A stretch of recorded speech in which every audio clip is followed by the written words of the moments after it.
Hi, welcome to the Robert E. Howard Foundation. We're doing our second look at the Robert E. Howard series of stories on his Puritan adventurer, Solomon Kane. Tonight, we have the Kane Maniac group back together again with a new member, Jim from Mystery and Mayhem. Welcome, Jim. Hi, thank you. Thanks for having me. Yeah, it's good to have you. We got Bob Byrne making his return, Tim Hey, from Secret Fire Books, and Bobby Derie. So, welcome back, gentlemen. how's it going? So tonight we plan on looking at the next four stories and poem in the Del Rey Solomon Kane book. So that will be Death's Black Riders, The Moon of Skulls, The One Black Stain, Blue Flame of Vengeance, and Hills of the Dead. So two things first off. Um, First thing is that two of the stories will be dealing with Solomon Kane's adventures in Africa. So if you're triggered by old-timey views of blacks in Africa, that may not be for you. However, I think for both the stories, I think his depictions of the blacks are fairly well set up for the stories as we will get into them. And certainly for the second one, he does a very good job at being very sympathetic towards the blacks. And I can't remember the second thing I was going to say. Old age, dementia, it all kicks in. I'm sure it'll pop up some point during tonight. So let's take a look at the first one, which is the fragment Death's Black Riders. Would anybody like to take off talking on this? Yeah, I'll start off. All right. So this is just a fragment. It is just Solomon Kane in the forest being overcome by these strange dark riders. And this was completed twice by two different writers. In 1968, C.J. Henderson, the famous occult detective author, he completed a version of it. And then in 1984, Fred Blosser, who's best known for his comic book work, he completed a version of it. And the really fun thing about this one is that it never got it got two comic book adaptations sort of. In 2010, Dark Horse did a version where the first issue of the four-issue miniseries was basically an adaptation of Death's Black Riders, but then the next three issues were a complete fill in the blanks by Scott Alley and Mario Guevara, who did the art. But the other one was in The Savage Sword of Conan in issue 219 and 220. And this starts out as an adaptation of Death's Black Riders, but then it turns into a sequel to The Moon of Skulls.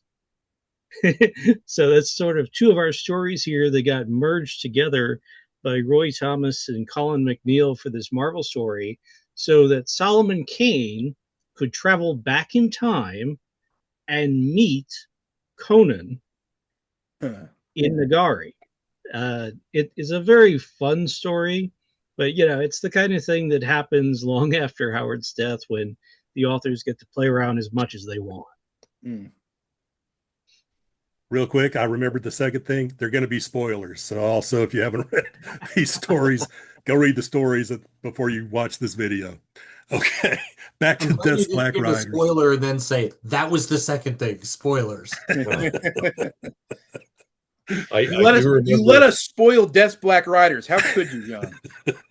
Was better that I remembered after spoiling the first story instead of waiting to the very end of the video to say, "Oh yeah, there will be spoilers too." So, It's just a fragment. It's just a couple pages. I thought it was very interesting that he had, as the writer was approaching, that he described him as being dressed, well, not dressed all in black, but wearing a huge black cape and a black slouch hat pulled over his eyes with burning red eyes.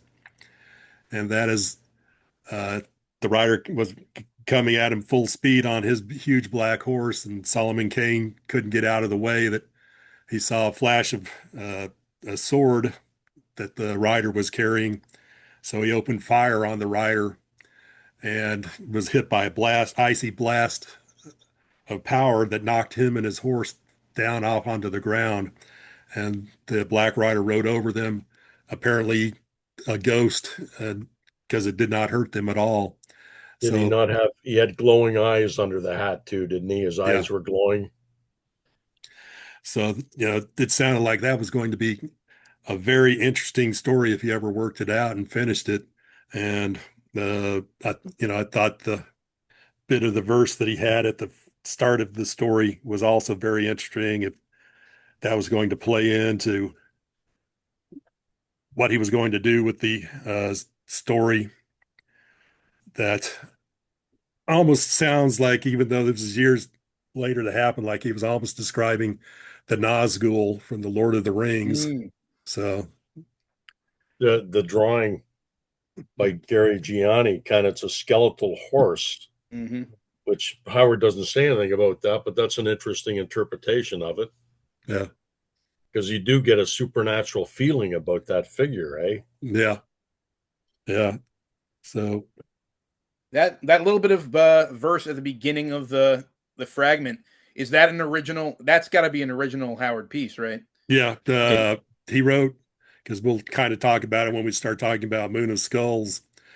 But someone it was Emil Pataha wrote him in a letter to ask him about all of the verses that would appear at the start of his stories or on chapter starts, asking who wrote those, where he got them. And Howard said that if he got them from somebody else, then he would always put the person's name after the verse. But if there was no name after the verse, then he was the one that wrote it. So It's a great little poem. yeah. Do you guys mind if I read it? Because I reread this last night, and I was like, "Oh my gosh, that's amazing." Do you mind if I read that? Go ahead, go for it. Okay, so right at the beginning of the fragment, it says, "The hangman asked of the carrion crow, but the raven made reply: Black ride the men who ride with death beneath the midnight sky, and black each steed, and gray each skull, and strange each deathly eye. They have given their breath to gray old death, and yet they cannot die."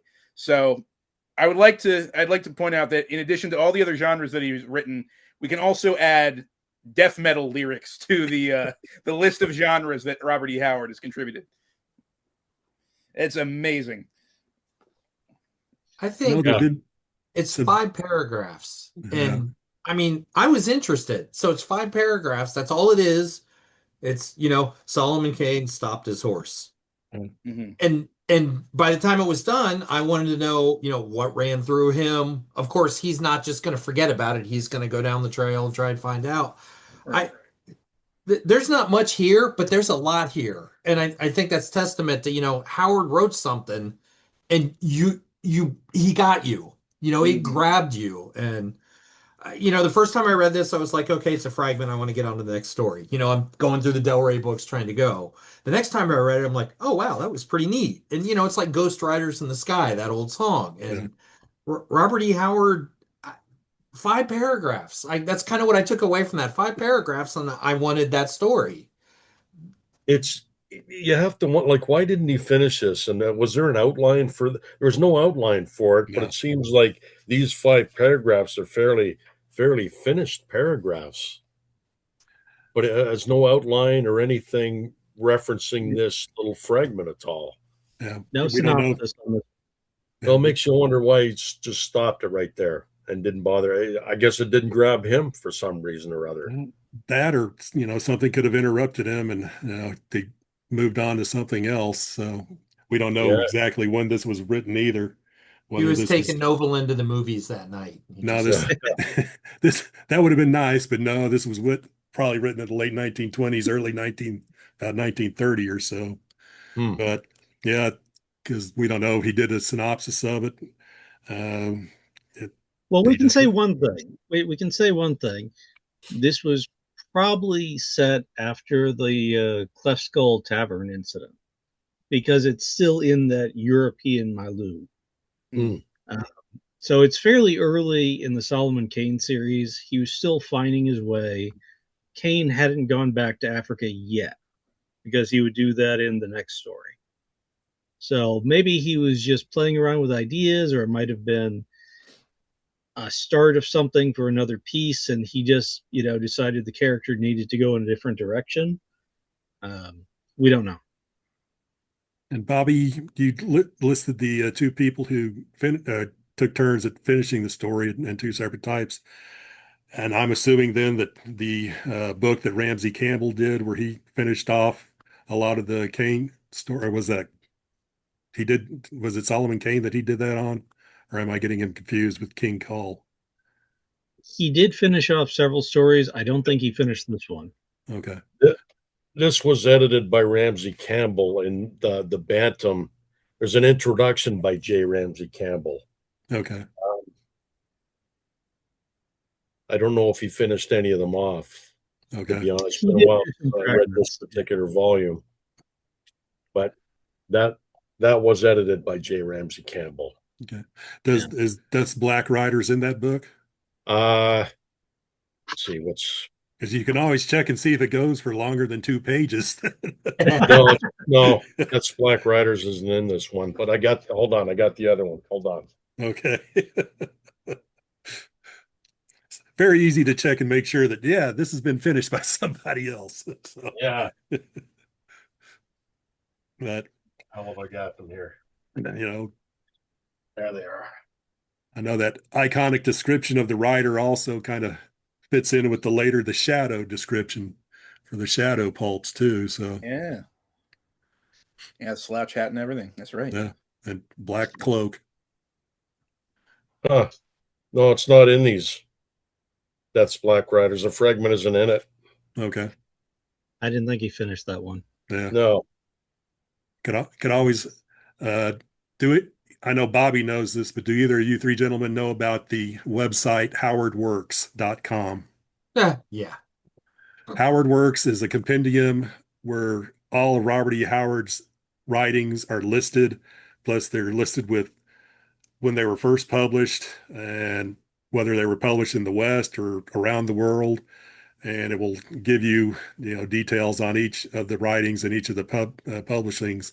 So you could always go and look at the website if you have a question on a poem or one of his stories, or even his letters. Just about everything that Howard wrote has been listed on Howard Works, and it's one word, howardworks.com.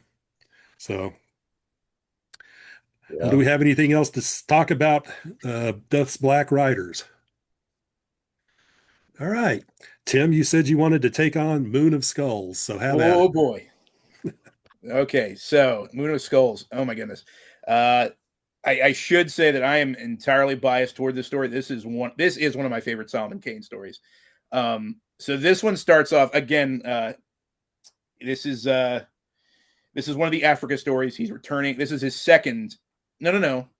Is it his second? It's his second.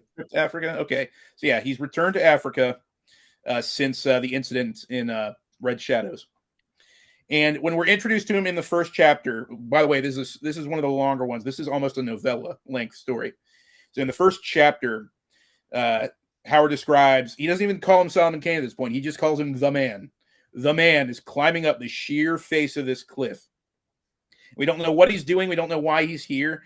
We just know that he's desperate to get to the top of this cliff. It's getting steeper and steeper as he goes up. And he looks up and he notices rocks tumbling down, and he sees a giant boulder falling towards him, and it just barely glances him and then crashes to the ground below. So something is trying to kill him at the top of this mountain. And within another few seconds, he reaches the top, and there's no one there. And so he gets his wits about him. And he forges on into the recesses and the rocks, and almost as if out of nowhere, this African warrior materializes. And tells him, basically tells him, you are not welcome here. That rock trap was supposed to have killed you. You should not be here. And at this point, Kane, who identifies himself, and this is how we know that it is Solomon Kane, he basically tells the warrior, I'm here to see your queen. I'm here to see Queen Nakari. Was her name? Yes. Yes, Nakari. Queen Nakari, the vampire queen of the hills. And this warrior's like, well, usually when men visit Nakari, they bring her some kind of tribute. But follow me anyway, white man. And so he leads him on into the recess. And as they move on, Kane slowly notices that there are other warriors lurking in the shadows. He It's that classic Howard trope of they're prowling like leopards and panthers in the darkness. There's this great evocative image of him being slowly stalked by this slowly amassing group of soldiers following him into the mountain. And the soldier in the lead eventually leads him to this chasm with this natural bridge spanning across it. He turns around and tells him, well, we're here. This is the place where we dispatch of those who aren't kind enough to bring our queen any kind of gifts. And it erupts into this battle. And Kane is tossed over the edge. He's charged by this one warrior who tosses him over the edge. He and the warrior crash down into this chasm. And Kane has enough skill to flip this guy around and land on top of him and cushion his fall and survive this fall down the chasm. And so, having barely survived this encounter, he moves on into the darkness and eventually finds himself in this massive city hidden away in the mountains. Do you guys want me to just keep going on into the plot, or do we want to like stop and like take this in? Because let me point out one thing here. So in the context of Howard's other works, okay, this is coming out of a colonial tradition of H. Rider Haggard and Edgar Rice Burroughs, because you've got this lost antique city in Africa, okay? And it's actually a colony of ancient Atlantis is what it turns out to be. And so this is just like Edgar Rice Burroughs' Opar. This is like where Aisha, has her fountain of life. It's ruled over by a queen. But the very difference here is that almost all the Atlanteans are dead. So instead of this being a lost race story in the normal mode, Howard has inverted it. Okay? The lost race is dead. The last one dies in this story. But you've got the indigenous Black people who have come in and taken over. And Howard's inspiration for this was how people saw the ruins of Great Zimbabwe at this time. Because the ruins of Great Zimbabwe were a real-life place that were made by indigenous African people. And the white archaeologists that came down said, oh, Black people could not have built this, because the whole colonialist project was that Black people were primitive, Black people didn't have any culture, Black people couldn't build anything. So if Black people actually built something, that meant the white supremacist rhetoric was wrong. And you see that in H.P. Lovecraft's epic poem, The Outpost, because that's based on Great Zimbabwe. And there's a lot of pulp writers that were riffing off those things, but Howard was really leaning into, okay, this was a lost race, but they're gone now. They're almost extinct. It's the last one dies in this story, and this is what happens after, when everything gets taken over. And he had sort of done something like this a little bit before in Gods of Baal Sagoth, which is a Trilla Dobe O'Brien story. But here he goes further, and he ties this in with his own idea of what Atlantean mythology and history was supposed to be. I mean, we get the biggest scope of Atlantean history in this early story than we do in all of the Cull tales. But it all matches, it all fits together. So this is really one of those big connective tissue stories that tie Solomon Kane with Cull, with Trilla Dobe O'Brien, and thus with Conan and Brad McMorran, and it turns it into the Howard universe. He was doing these big universes before anybody else, and this is a big story for it. It's not very comfortable for a lot of people to read because the depictions of the Black people aren't great. This is one of the very few stories set in Africa where the Black people are openly antagonistic. And Howard makes a point that, these aren't your normal people. These aren't your normal Black people. These are a very special group that's been twisted over the centuries. They're mad. They're all insane. And it doesn't read great today, but he makes a point that, this isn't normal. This is nothing about this is normal. But this is what we got anyway. All right. That was my digression. Please go on. No, it's good, because I was just about to say he looks he looks out into this city that he's entered, because he finds that he's inside the walls of this city. The recess that he's entered into after the chasm has taken him behind the walls of the city, and he pries some of it loose and looks out into this, essentially this giant throne room. And Bobby, like you said, he sees this huge cyclopean architecture, and he's like, well, there's no way the native Africans I know built this giant city with all this architecture. But he's looking out into this throne room with all these warriors spread out, and on the dais on the throne is this black queen reclining on her throne, kind of haughtily looking down at all of her soldiers. And one of the soldiers he just fought comes forward, and she executes him for letting the white man escape, or survive, essentially. Actually, she killing, because they all considered Solomon Kane to be dead at that point. Oh, that's right. So she executes him for killing the white man, because she wants white men for some reason, which we'll kind of get a hint later on. What could it be? Robert E. Howard, what could this possibly want him for? Their sense of rhythm and dance moves. So yeah. So yes, sorry about that. Thank you, John, for pointing that out. She has her soldier executed for supposedly killing the white man. And so after witnessing this, Kane keeps moving on through these hidden corridors that he's found. And at this point, we still don't know why the heck he's here. We don't know what he's looking for. It keeps alluding to the fact that he is looking for something, but it never says that until he chances this passageway that he finds that leads him out into the hallways. And by kind of maneuvering himself over the archways and stuff near the ceilings, he makes it into this chamber where he finds, it literally says he found what he's looking for, which is a young white girl who is being held captive in this city. This girl, how can I Marilyn. Her name?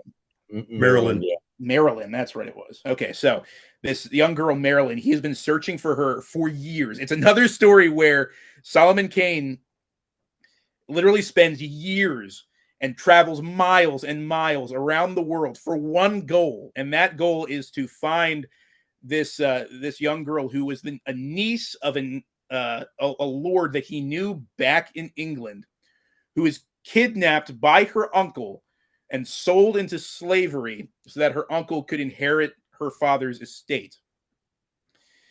And it's pretty circuitous. Yeah. All line. Yeah, the actual lineage of the family is her uncle and the cousin, who's not the son of the uncle, cousin, was worried that she, as another cousin and as the niece, and who was favored by the Sir, and that's the guy he killed, Sir John Taverill. Mm-hmm. I think it's Hudlin Taverill or something like that. Is the guy Houston Taverill? It's something beginning with an H, is the one, and so Sir John Taverill is worried that when Mr. Taverill, well, I'll just call him Mr. Taverill, dies, that all of the inheritance will go to Marilyn, so he needs to get Marilyn out of the way. So he has her kidnapped and sold into a Muslim slaver to become a slave somewhere in the Muslim world. So please continue, Tim. Well, let me jump in, because Tim made the point that, Kane, and I think his phrase, long leagues and bitter years is what Kane says, but we touch on it, we will, a little in Hills of the Dead, but there's this he explains all his steps, and it's this long, detailed thing, and it's Kane's tenacity is what I started to really pull out in this story. He didn't know the girl. He has this sort of tangential tie-in that you just said. He went through this long explanation of this incredibly difficult journey, and I love that he started it and he finished it with just, I came here. In 3 words, he's just like, I'm here. Because all that other stuff he did was just part of what Kane does. And his whole philosophy, I think, it comes across to me is there was evil done, and I either have to right it or I have to avenge it if I can't right it. And to him, he just, so I came to get you. and there's a whole lot that's behind Solomon Kane, this whole journey, just saying, I'm here now for you. And again, I think we get some of that in Hills of the Dead, but Howard really pulls it out in this story. So, Jim, I want to touch on one thing. The whole thing where Maryland is sold to Muslim slavers is feeding into a very popular pulp rhetoric about the white slave trade, they called it, which was basically forced prostitution. There was a historical Islamic slave trade. Let's not pretend there was not. it's still on. It's still going on now. Yeah, but it was not based on race in the same way as slavery was in the American South.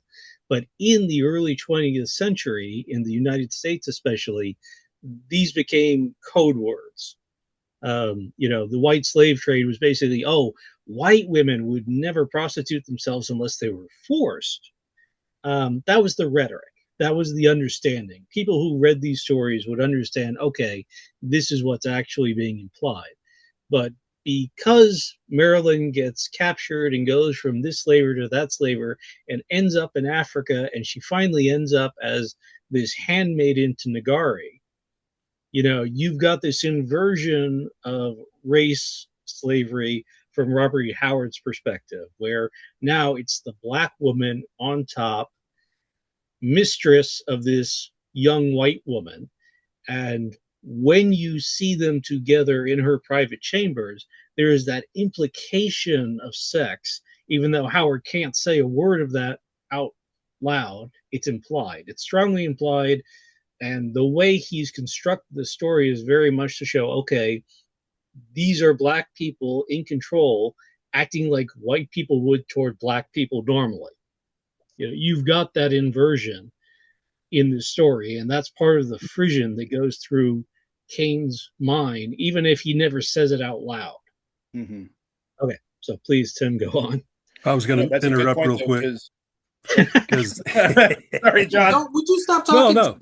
Well, no, it's going on with what Bob was saying. There's this paragraph where after Kane had explained everything to Marilyn, he's got this explanation paragraph for Kane where it says, this explanation Kane himself believed. He never sought to analyze his motives, and he never wavered once his mind was made up. Though he always acted on impulse, he firmly believed that all his actions were governed by cold and logical reasonings. He was a man born out of his time, a strange blending of Puritan and Cavalier, with a touch of the ancient philosopher, and more than a touch of the pagan, though the last assertion would have shocked him unspeakably. An atavist of the day of blind chivalry he was, a knight-errant in the somber clothes of a fanatic. A hunger in his soul drove him on, and urged to right all wrongs, protect all weaker things, avenge all crimes, against right and justice. Wayward and restless as the wind, he was consistent in only one respect. He was true to his ideals of justice and right. Such was Solomon Kane. So you highlighted exactly a paragraph I was going to read out. And I bookmarked it. I bookmarked it too, Jim.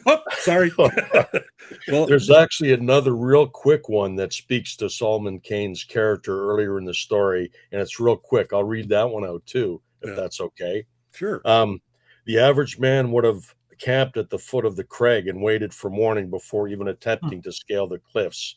But this was no ordinary man.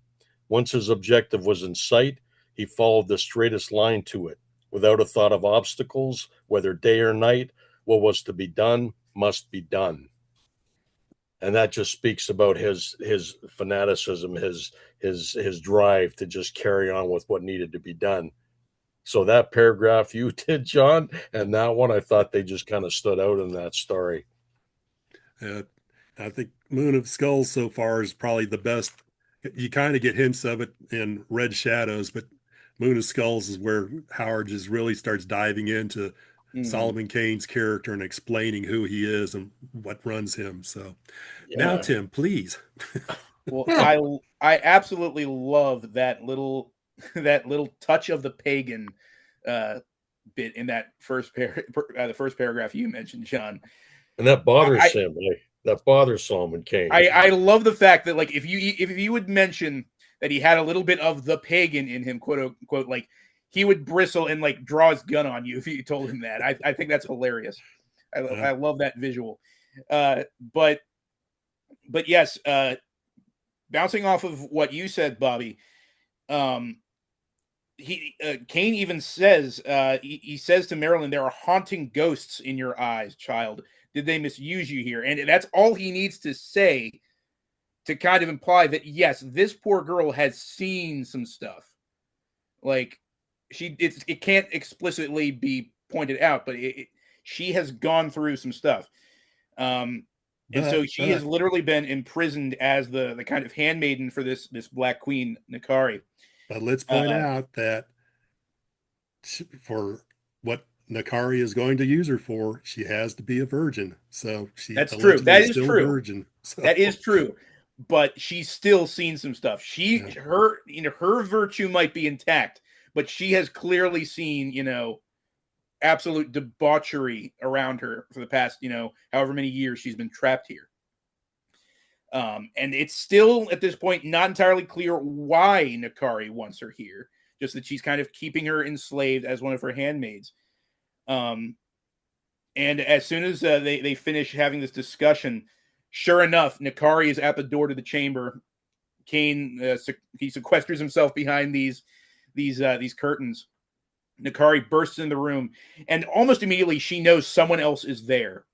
And she's like, "All right, come on out." She pulls on a cord, the curtains part to the side, and Kane is right there saying, "Well, I guess the jig's up," and he levels a gun at her. And it says something along the lines of, if not for the fact that he was pointing a gun at a woman, he would have just shot her dead right there. But it gives her enough time to pull another cord, and the floor opens up under him. Classic, haunted house trapdoor style. And he tumbles down into a pit. Someone knocks him unconscious with a club, and he just loses his senses, wakes up in a dungeon, chained to the walls, and Nakari is leering over him. And at this point, we get a really interesting scene where she basically offers him herself. She offers to make him the king of her realm, and basically says, "Look, one of these days, my kingdom of Nagari will rule the world. If you send away to England, to your homeland, for those war clubs that spout death from a distance, boomsticks from Army of Darkness." Exactly. These are my boomsticks. Yeah, if you send away for those and arm my soldiers with them, we will cover the world in fire, and the world will be our empire, you and I. And Kane just flat out rejects her. He thinks about it first. He does. He does, because he looks at her and he's like, "You know what? She is beautiful." He even admits, "You are beautiful." So he thinks about it for a moment, but then he's like, "You know what? No, my morals, my virtues are just a little bit higher than world domination." He fights with these feelings, though, that he gets, and he doesn't like to admit them, but they're there, It's that touch of a pagan. Yeah. It's Satan tempting him. So. Yep. That's what I thought. It was kind of like Jesus in the desert. Yeah. Oh, yeah, it is a little bit. Yeah. Yeah. Bow before me and worship me, and I will give you the kingdoms of the earth. Yeah. So yeah, she outlines, "Hey, become my king. We'll rule the world together." And after that brief temptation, he's like, "Nope, not going to do it." And I want to point out, I think it's really cool that she, later on in the story, it's said that she is astounded that she kind of accuses Kane of having feelings for Marilyn, this young white girl he's come to rescue. And later on, Howard points out that Nakari is aghast that he would hold Marilyn in higher respect than she, even though she is the king of this great and powerful kingdom. Nakari is an interesting kind of antagonist for Solomon Kane. I think it's the only time there is like a femme fatale kind of villain in the series, as far as I know. Is that correct? No. Solomon Kane? Or in general? Kane. Yes. Yeah, for Solomon Kane. Yeah, Would you guys all just say that already together? Yes or no? Yeah, I'm just talking purely Solomon Kane. I think he's right. I don't think there's another femme Yeah, fatale. no, Solomon Kane. it's Solomon Okay, Kane. yeah. No, this is it. Yeah. Oh, Borak, yes, but that's all. Mhm. Yeah, in Solomon Kane, this is the only major female antagonist. Yeah, that in itself I find very interesting. And yeah, it does open like the only one time where he's been tempted by that sexual allure in a way. So I don't know. I find that very interesting that Howard would write that for this character in specific, in particular. But you know, she leaves the dungeon. She leaves him to rot in his dungeon, and he's eventually taken up with these two soldiers who say, "Okay, our queen wants to see you again," and they make the mistake of taking him by the exact same hidden niche that he popped out of when he first entered the city. He knows exactly where it is. In fact, when he came out, he marked it with his dagger blade to say, okay, this is where this thing is. I might have a use for this later. And sure enough, they walk by this exact spot. And he pulls the old, my sides, my stomach, my head. I've been overwhelmed with something. And he pretends that he's fainted against the wall. And so when they bend down to pick him back up, he fights back. He's able to escape these guys, and lightning quick pushes against this hidden niche. The trapdoor opens. He slides in. It closes back up so fast that these two guys stare at him and are like, "This guy just melted into the wall." He was there one second. Now he ghosted through the wall. And so now he's free to roam around these corridors like he was before. And this time he comes across another dungeon that has another very interesting character in it.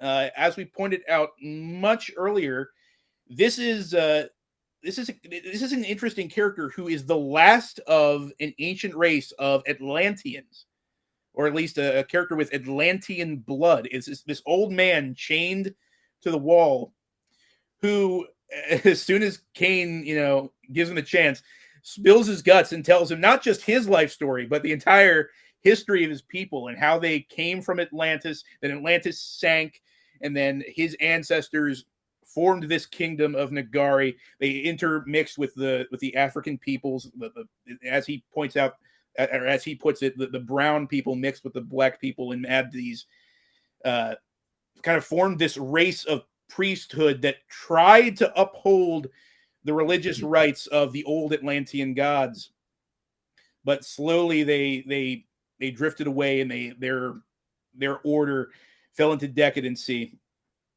and eventually Nakari, sure enough, rose up, became queen of this kingdom. Now that the Atlantean bloodline had run so thin, and she took over, and she eventually decided she didn't need this poor guy anymore. He's not even given a name. He's just the old priest, and she locks him away in this dungeon to rot and spend the rest of his days just in this dungeon cell.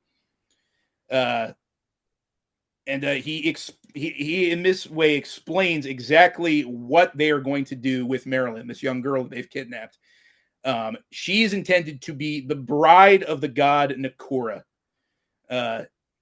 Nakura is kind of this offshoot of the Atlantean god of death. He's actually, as the priest describes him, he was an ancient sorcerer, a mortal sorcerer who kind of became a god through legend. And they worship his skull, which is it's such an awesome visual. They worship his skull, which is kept at the top of a tower with a little chamber behind it, where one of the priests will chant and speak these invocations and lead their rituals. And so this priest tells Kane that she is meant to be sacrificed to the god Nakura. Her spirit will become his new bride, and in that way, it will bless this kingdom of death cultists, essentially. And so Kane needs to stop that, and he's like, okay, well, when is this happening? Oh, this ritual takes place during the Moon of Skulls. What's the Moon of Skulls? The full moon. Well, doggone it, it's a full moon tonight, so I don't have much time. Now tell me, how can I find it? And this old guy has just enough time to explain the directions to get to the Tower of Death, except there's one staircase that's right next to another staircase. And before he can tell him which staircase to take, he expires and his spirit goes up and he collapses on the floor dead. And so now Solomon Kane is has to find his way to this Tower of Death, not knowing exactly where to go. And sure enough, he ends up choosing the wrong staircase and ends up gazing out on this darkly beautiful scene that, by the way, I've been loving Gary Gianni's illustrations in the Del Rey editions. And I love how he illustrates the scene of the cultists of Nakora all gathered around the altar with a Tower of Death and Nakora's skull up there in the window. Yeah. It's great. I was going to say, can we appreciate Gary Gianni's artwork in this Del Rey volume? It's just awesome. Incredible work. So all good. the way through. So let me, before Tim goes any further, and this is your favorite story. I got it. I'm sorry. I'm going on. No. I was going to say, because this Defrock priest guy, he talks forever. He does. He really does. This and I reread it yesterday. Like you guys have jumped into this the last several days. I was honestly happy when he died in the story. I mean, this guy talked forever, and it's an info dump, and I get it, but I mean, it's the entire history of Atlantis into this colonization thing, and then her taking over, and then throwing him in the. But honestly, I could have done with a lot less of this part of it. For me, it just kind of stopped the story along. You would have stabbed him yourself, in other words, just to shut him up. Yeah. This was something that was characteristic of the early stories by Robert E. Howard, is that he had these racial narratives of history that he wanted to express in some of his stories. And you and I disagree on which is the Conrad and Kirwan. It's one of your favorites, and it's one of my least favorites, because the whole thing is that. The entire story is them talking about that.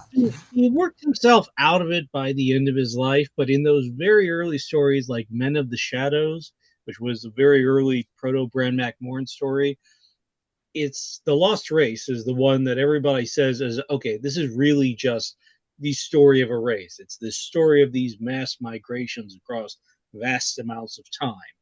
And they get shorter as he goes on until eventually he stops doing that as much. But yeah, when you hit these big long sections where it's just a racial narrative and he's exploring all the backstory, remember one thing: Robert Howard was being paid by the word.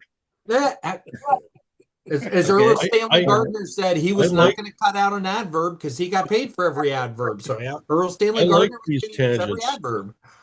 I like these tangents that he does. Like, think about it, like Tower of the Elephant, Queen of the Black Coast. I mean, he had these tangents, talking about. This is a really long tangent. This was really, really long. But I find them appealing. I think it's very cool. And I think in Black Colossus, there was one, even the Conan stories is doing that kind of stuff. But maybe at that point, like Bobby was saying, maybe he kind of learned to cut them down a little bit so they weren't quite so, they didn't lose the readers as much.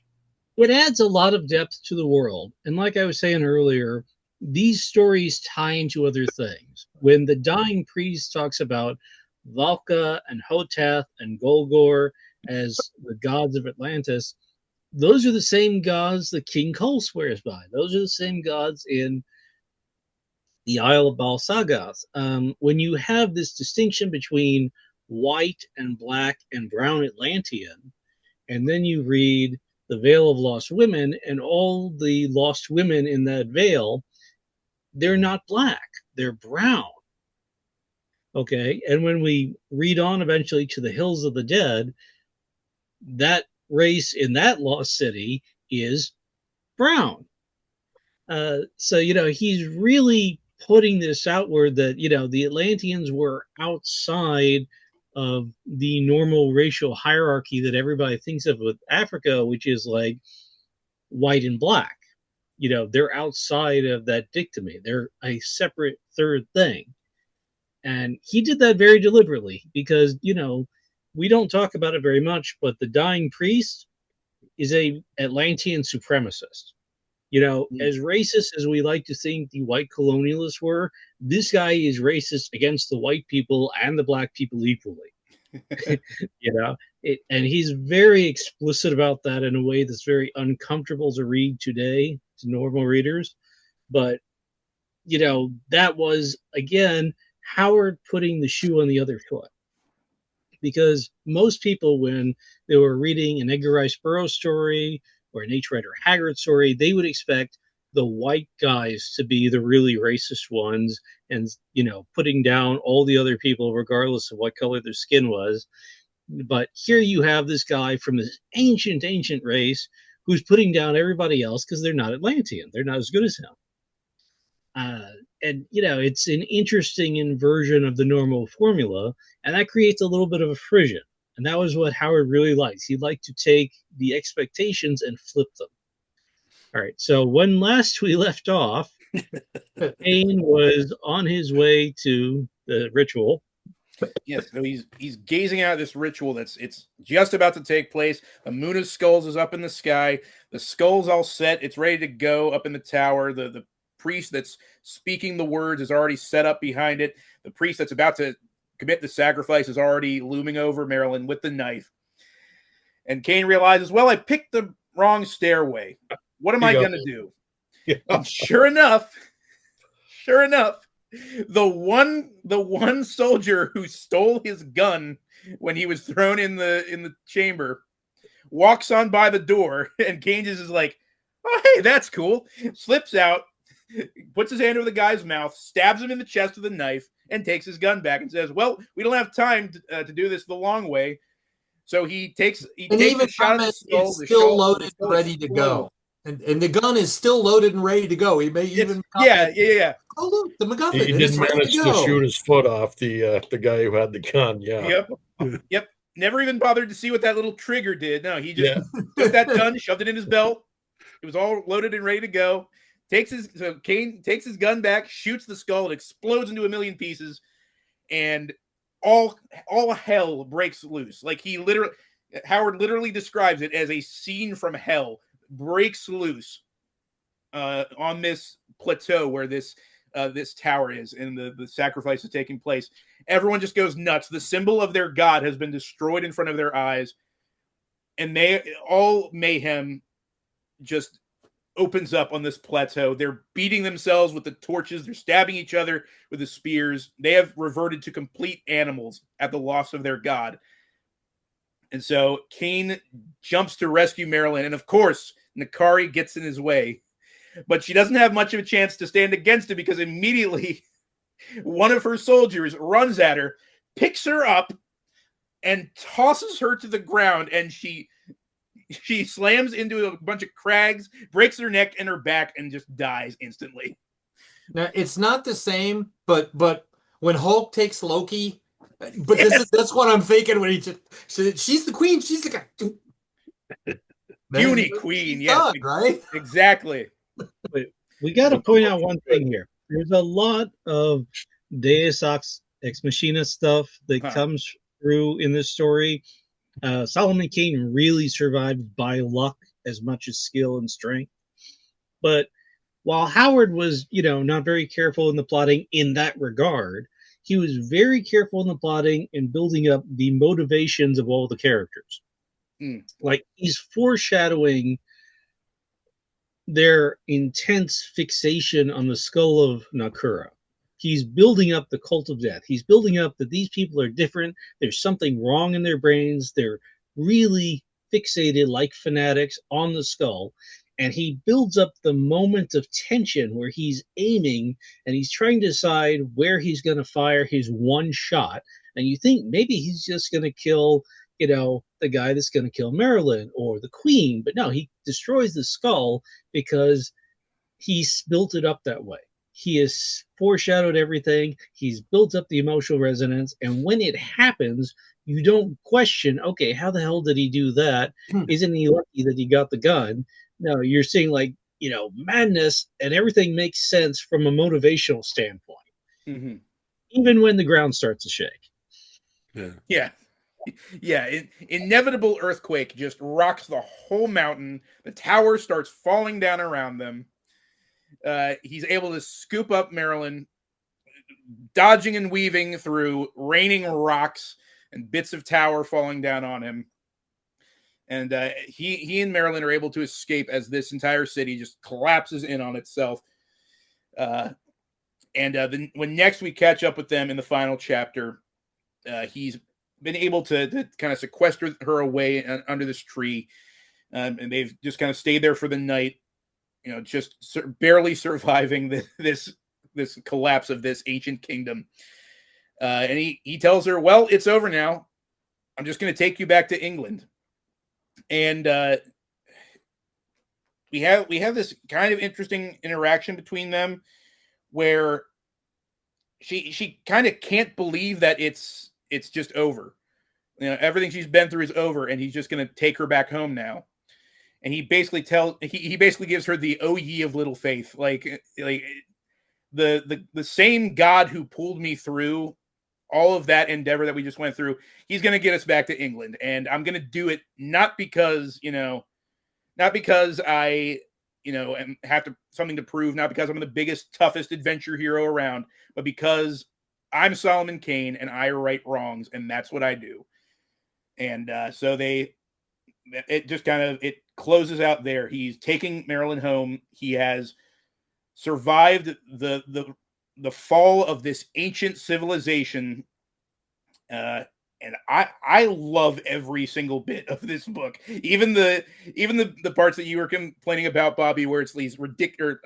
Bob, I'm sorry, you were complaining about these parts where it's just these ridiculous, long-winded exposition scenes, even though they make no sense in context. That someone would just be rambling on and on and on in these situations. I love every bit of it because it does set up so much stuff that connects to the Conan mythos and the Kull mythos and all the other peripheral short stories.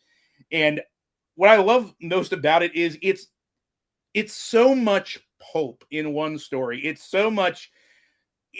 This story reminds me, so I know it came way after, but it reminds me so much of Indiana Jones and the Temple of Doom. You got the hero sneaking around in the corridors. There's a death god trying to sacrifice, the main female character. There's really stupid henchmen who he just kind of bumbles into, and Deus Ex Machina style relieves them of their weapons, and that's what saves his life. I don't know. I love how ridiculously, unapologetically pulpy this story is.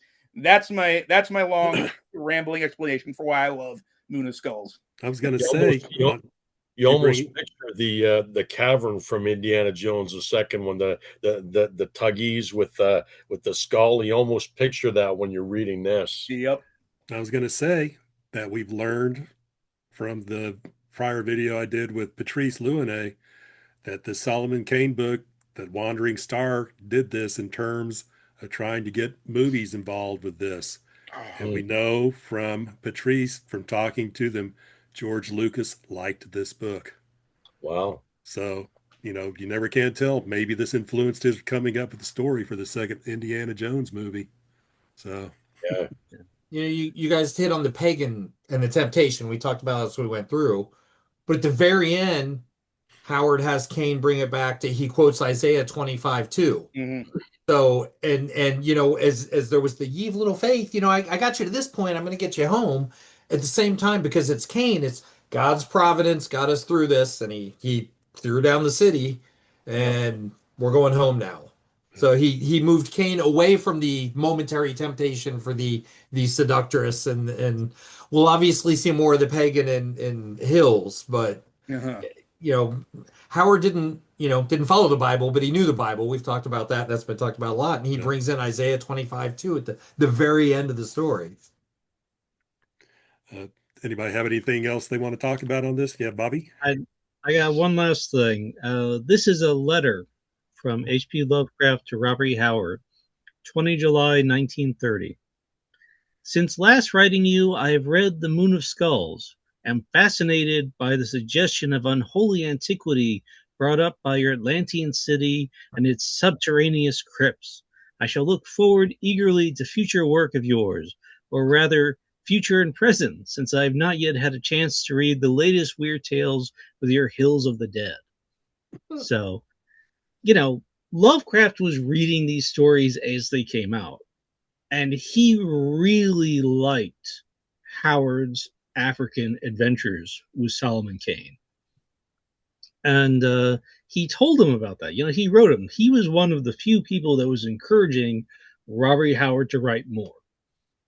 And whether or not that influenced Howard in writing more African adventures for Solomon Kane, we don't know.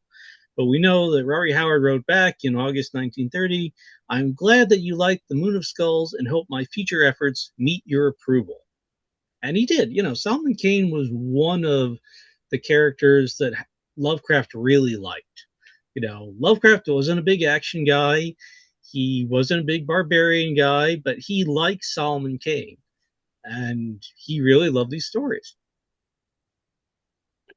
Some things I want to bring up is, of course, we have the family of the people that the Maryland last name is Taverill, and we also have what pops up in Howard's pirate adventure, Isle of Pirate Doom. You have the female pirate Helen Taverill, so he liked that name roughly because this was about the time that he wrote that. I love this exchange at the very beginning. Well, not at the very beginning, but as Kane comes over the edge of the cliff and sees the Black Warrior Chief, and they're talking, and the Black Warrior says, "Your life is in my hand," to which Solomon Kane replies, "I carry the lives of many warriors in my hand." So it's telling him, yeah, I'm a badass as much as you are. Yeah. And I also like this, the Black Warrior describes Nagari. And he runs this off, which just sounds like, a great, wrestling nom de plume for somebody, where he says, he will take Solomon Kane to the terrible one, the mistress of doom, the red woman, Nakari, who rules the land of Nagari. So, that was a great one. I thought that as Kane starts, survives the fall to the ledge and the chasm, and he gets up and he finds the door to get into all these secret chambers in the big city. That strikes me as he's wandering around in pitch blackness and he comes upon a snake and he fights a giant snake. How did I forget about the snake? That seems like Howard revisited that for the Conan story, The Scarlet Citadel. I also thought that he probably, especially with him finding the Atlantean priest, that pops up being revisited by Howard in the Tower of the Elephant, where Conan meets Yog Kosha, and Yog Kosha gives his long explanation of where he came from in his life. And then just the fact that the city has become degraded into its state of savagery from the mixing of the races, overthrowing the original Atlanteans, also gets repeated in the Conan story Red Nails. Oh yeah, Red Nails. So you have all of these things popping up there. And I found it interesting that Nakari was described as the vampire queen, and as it pops up, in the Homecoming of Solomon Kane poem later on, where he talks about, he was kissed by the vampire queen, yet she's not a vampire. The only time you even get close to her being described as a vampire is when Kane is seeing her, and he describes her as Lilith, thought Kane. She is beautiful and terrible as purgatory. She is Lilith, that foul, lovely woman of ancient legend who, according to myth, was the mother of all vampires. So that's about the only time where you get. And she's also called like a demon queen, like earlier in the story, I think. There are indications that Howard, when he was writing the two versions of Solomon Kane's Homecoming, there might have been more that got left out of Nakari. And he does have a vampire queen later on in The Hour of the Dragon. Mm-hmm. Yeah. So I wonder if some of that characterization got lost in the telling and then recycled later on in that Conan tale. But, we don't know. Anybody have anything else they want to say about the Moon and Skulls? I had one thing I noted, and John, you were talking about specific Conan stuff, but I was going through this and I started writing stuff down, and so you got a decaying civilization, they're morally corrupt, you've got this cyclopean architectural type thing, you've got this sultry temptress and she wants to seduce the outsider, You've got a fair maiden that needs to be rescued. You got these overwhelming odds in front of him. Then you've got total victory and a completely wrecked civilization.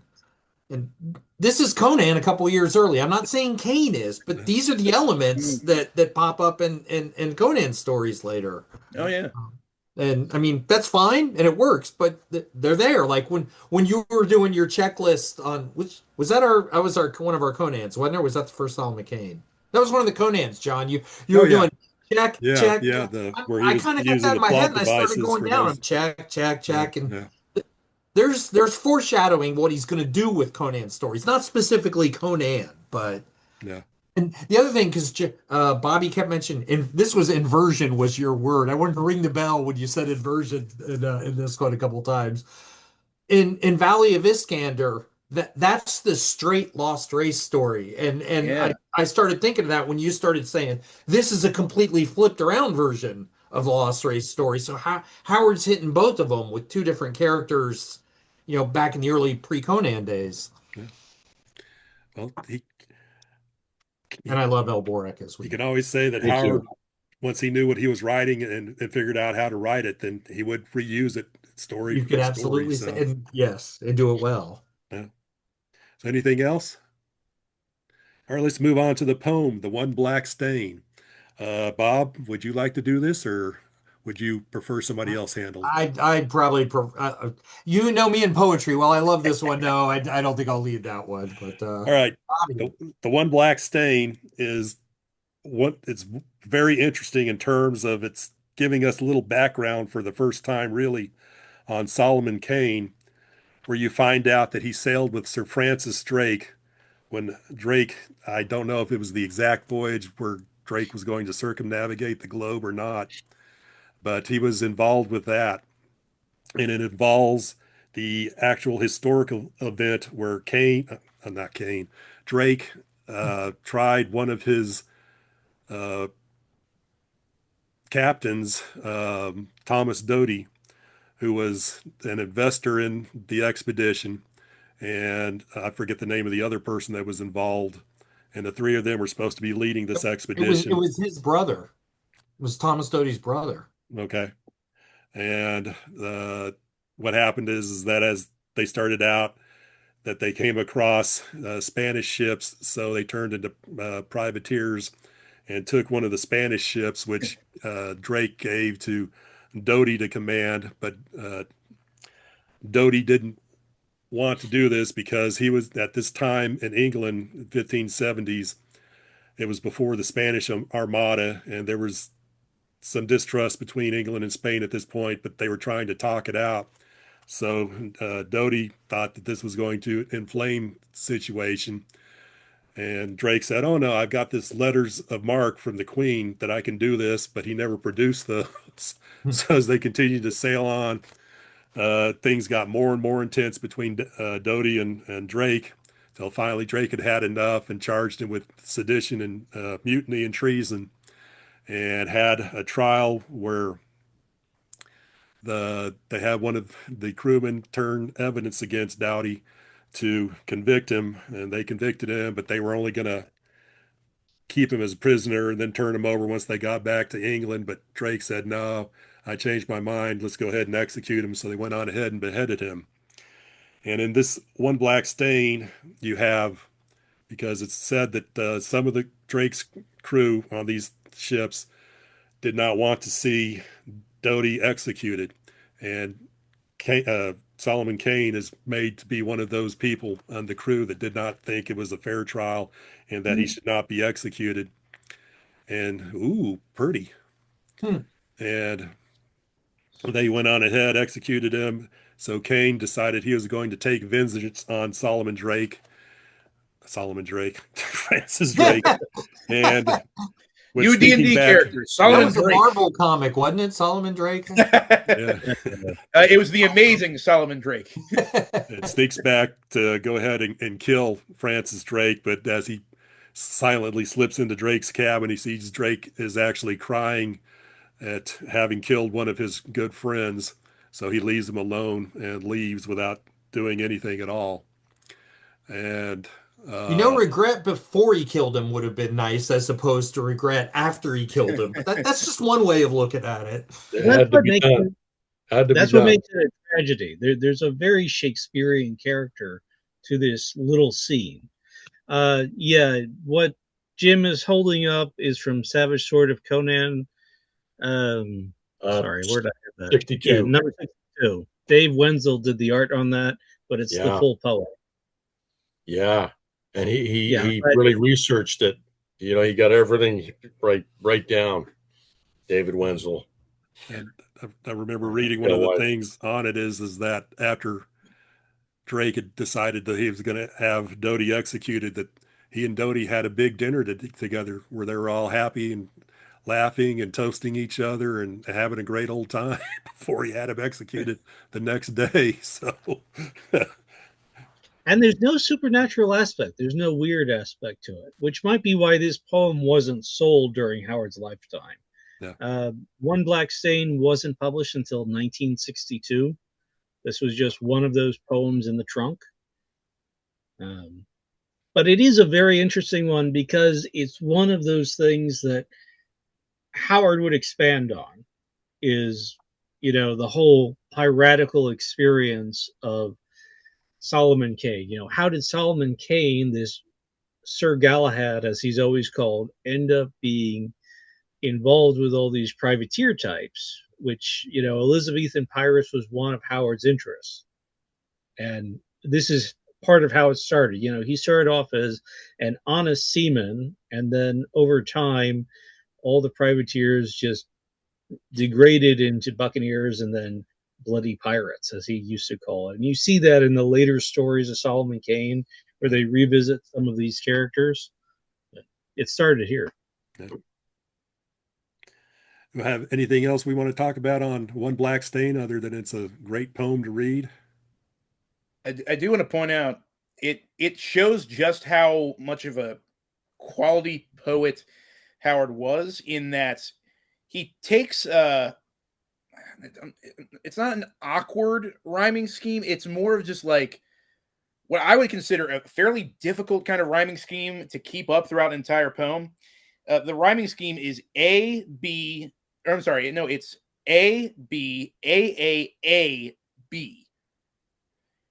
And for the life of me, I occasionally dabble in poetry, and for the life of me, I couldn't see myself keeping that rhyming scheme going up for, 1, 2, 3, 4, 5, 6, 7, 8, 9, 10, 11, 12, like something like 15 different stanzas. I don't think I could come up with enough rhymes for that kind of rhyming scheme, but Howard just pulls it off flawlessly in this. And so from like a technical standpoint, this thing blows me away. Yeah. Jump back to the Moon of Skulls. The chapter headings, he had G.K. Chesterton's Ballad of the White Horse stanzas for each of the chapter headings. And Howard loved G.K. Chesterton, especially the Ballad of the White Horse, which, I can certainly say influenced his long poem that Howard did, the Ballad of King Geraint. But one of the poems, because there's also a letter that I was looking at that Howard wrote to Harold Preece about this time, where he quotes a poem, one of G.K. Chesterton's poems, and as giving Howard's philosophy on life. And that poem follows that A, B, A, B rhyming scheme to the T. So you probably picked that up from Chesterton. All right, then, if we have nothing else, let's move on to the Blue Flame of Vengeance. And Jim, you said you would like to do this? Yeah. I wrote a synopsis on it, but like you, John, my memory isn't the greatest, so I had to write everything down. So yeah. I'd read it out loud. Now, this is a story where there's the famous line where Solomon Kane says, "It hath been my duty in times past to ease various evil men of their lives," which is one of Solomon Kane's famous lines, and that's from this story.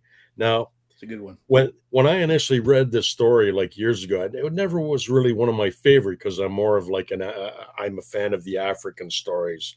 But rereading this one just this last few days, I mean, it's a damn good story, man. There's a couple of good sword fights in there that just are phenomenal. So I'll just read the synopsis that I wrote, and then maybe after I read it, then I don't know, maybe we can delve more into it.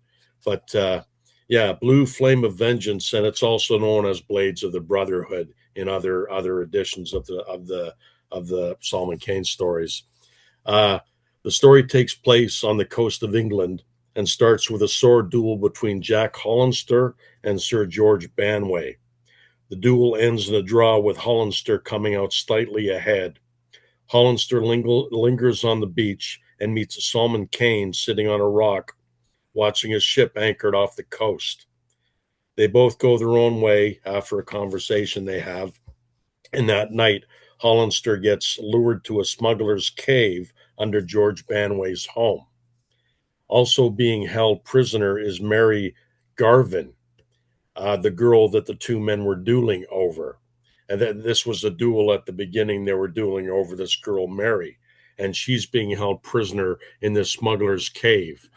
The girl that the two men were dueling over, it turns out that Banway is in league with pirates led by a man named Jonas Hardraker, also known as the Fish Hawk, who Solomon Kane has pursued halfway around the world to avenge the brutal death of a young woman at Hardraker's hands.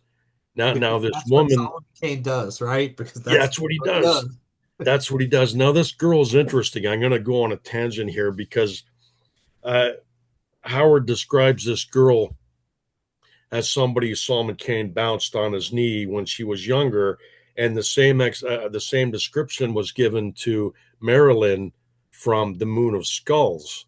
And I'm thinking, okay, are these the same girl? And is this Marilyn Taffrell who died on her route back to England? But then Marilyn from Moon of Skulls has brothers. And Howard specifically says that this girl that he's avenging in this story didn't have any brothers. The only kin she had was an old man. But then he says he goes out of his way to not give the old man's name. So I'm just wondering if this is supposed to be the same girl or not. But I just found it interesting that there's a lot of similarities between Marilyn Tavrell and this girl that he's trying to avenge by killing Jonas Hardraker. But I guess we can talk about that later, or if you want to talk about it now. No, keep going. Okay. Okay. So he's trying to avenge the brutal death of this young woman, which he doesn't give her name, at Hardraker's hands. Hardraker challenges Kane to a duel with knives in this smuggler's cave, and with savage intensity, Kane kills Hardraker in an excellent scene by slowly plunging the blade into the villain's heart. Now, how many scenes in movies have we seen that happen? Like Saving Private Ryan, there was a scene where the Nazi's on top of the kid and he's slowly, like putting the blade into the kid's heart. And just the way Howard describes it in this story, just incredible. So he slowly plunges the blade into the villain's heart. And in the chaos afterwards, Hollister and the girl lock the rest of the pirates in the cave, and with Kane, Hollister, and the girl go up the stairs, lock all the pirates into the cave, but there's an entrance on the other end of the cave that goes out to the beach.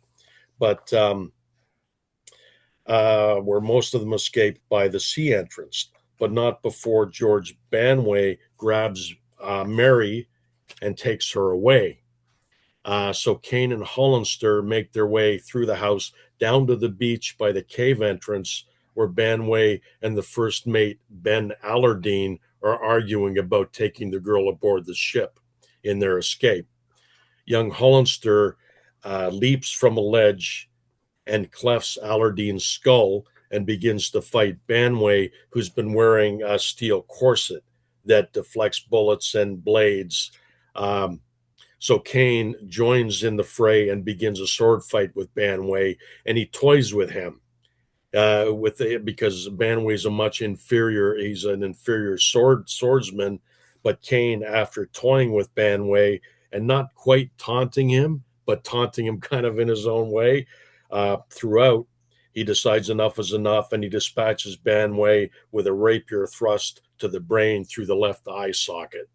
Very quickly, cleanly, Banway's mansion is engulfed in flames due to the pirates leaving, and the pirate ship sets sail in the shimmering scarlet glare of the flames, seeming to sail in a sea of blood. And then Kane is free to continue his mission from God to rid the world of evil men.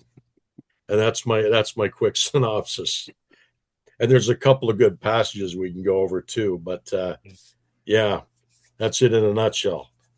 Yeah. Before we go into all the details about the story, and there's a lot to discuss, I want to mention that there is a slightly complicated publishing history because there are 4 different versions of the story. Oh boy. All right. So in 1929, Howard wrote this story with the original title, The Blue Flame of Death.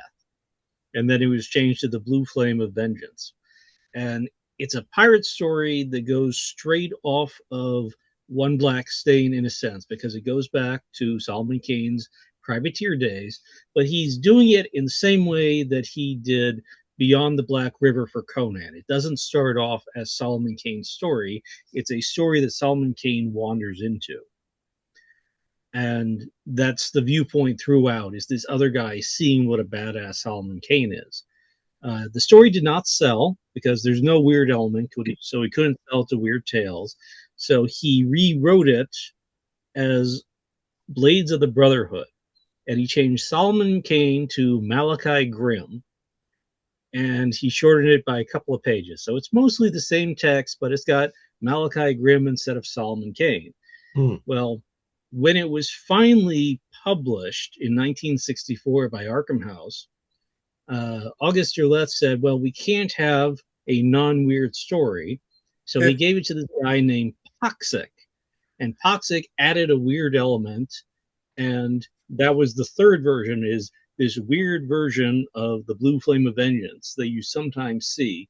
If it's got anything supernatural in it, it's Poxic's version.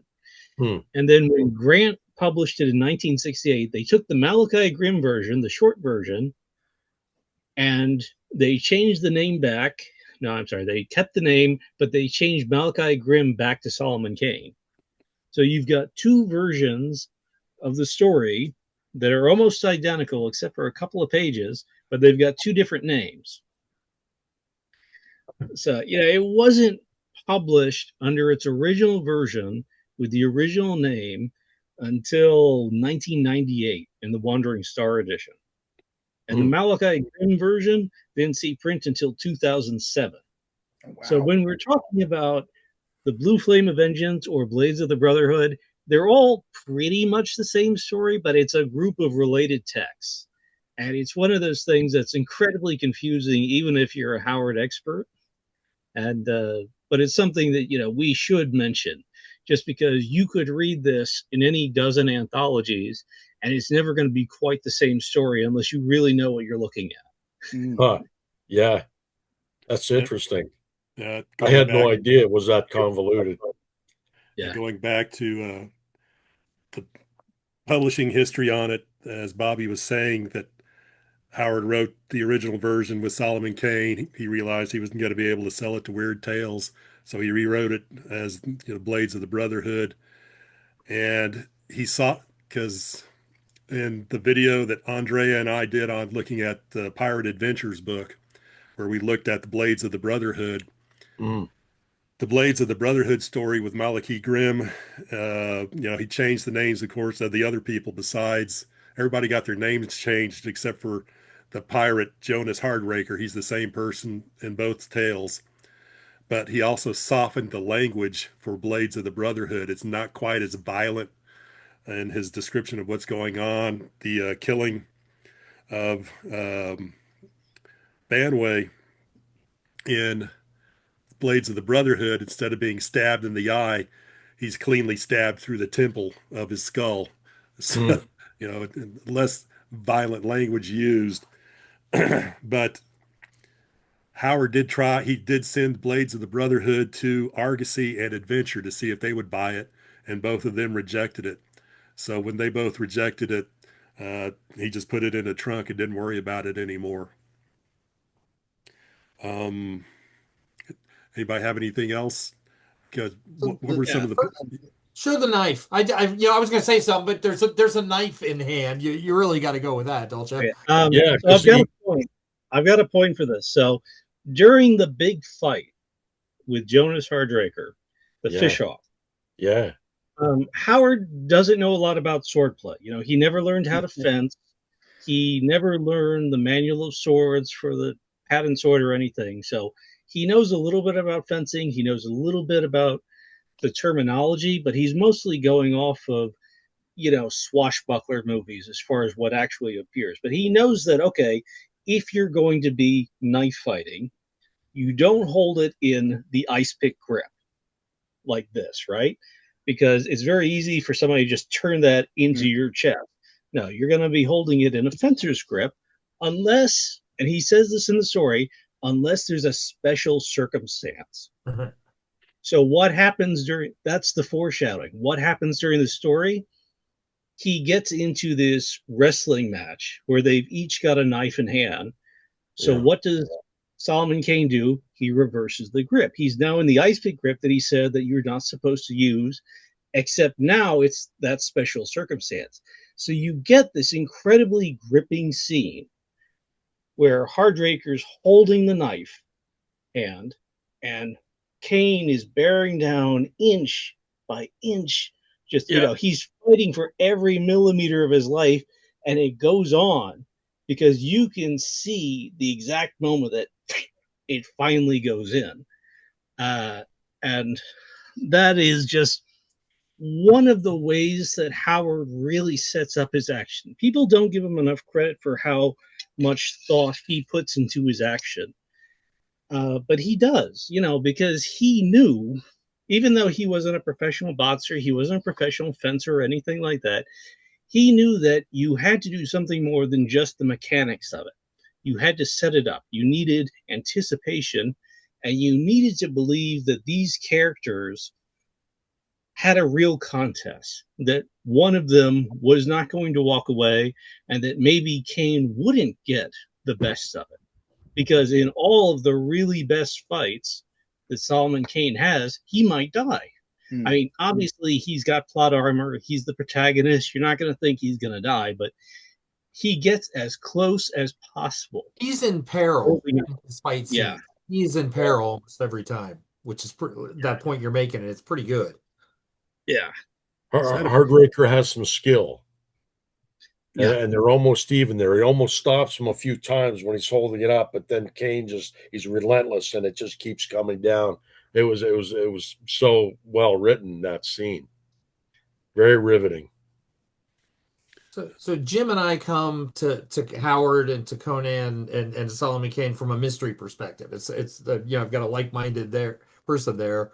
You know, the last story was, you know, ancient Atlantis and just the giant city and these rituals and the next story, of course, is about as supernatural as it gets for Solomon Kane that we're talking about. Yeah. This one to me is more like a hard-boiled mobster type story. You've got like bootleg running in the cave, and you've got a guy who's kind of a mob guy, or think of a 20s mob boss or city boss that, you know, nobody During can touch Prohibition. him. Everything.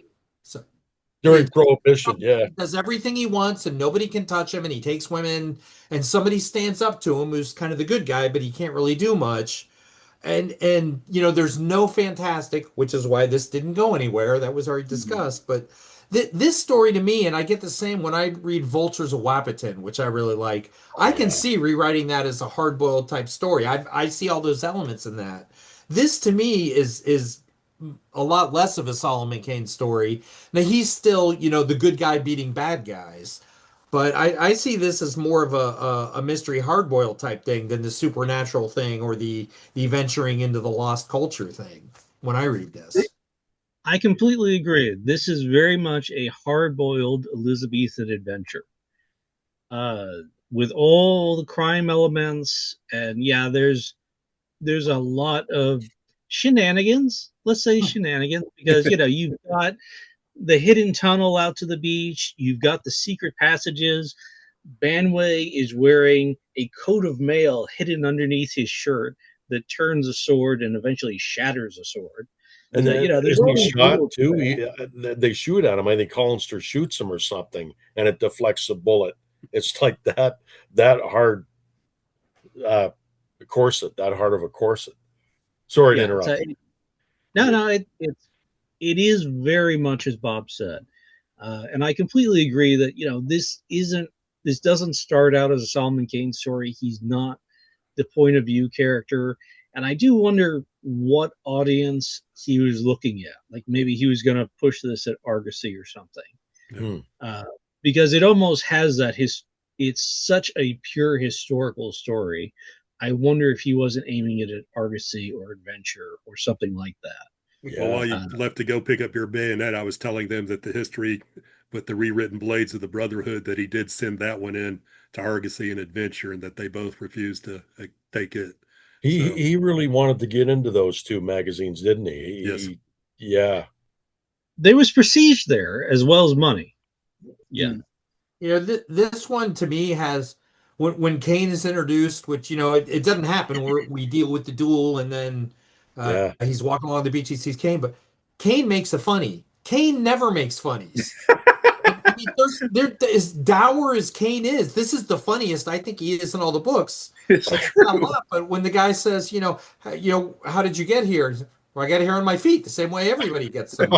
that is not Solomon Kane to me. But it's the one time that he then goes on and says, I'm tracking somebody, blah blah blah. But it just that sentence jumped out as I was reading through again. Like it's almost a supernatural entrance too. Like all of a sudden he's there. He just appears. Where the hell did you come from?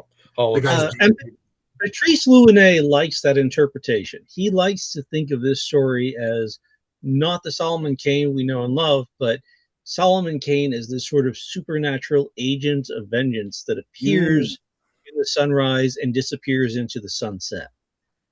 And if you see this story as just a standalone away from the other Kane tales, you can definitely read it like that. I mean, he just shows up, is a badass, kills everybody he intended to kill, and goes away. The very last line is Mary calling out, "Oh, wait, sir," called Mary, reaching out her white arms, but the tall form had vanished in the darkness, and no sound came back of his going.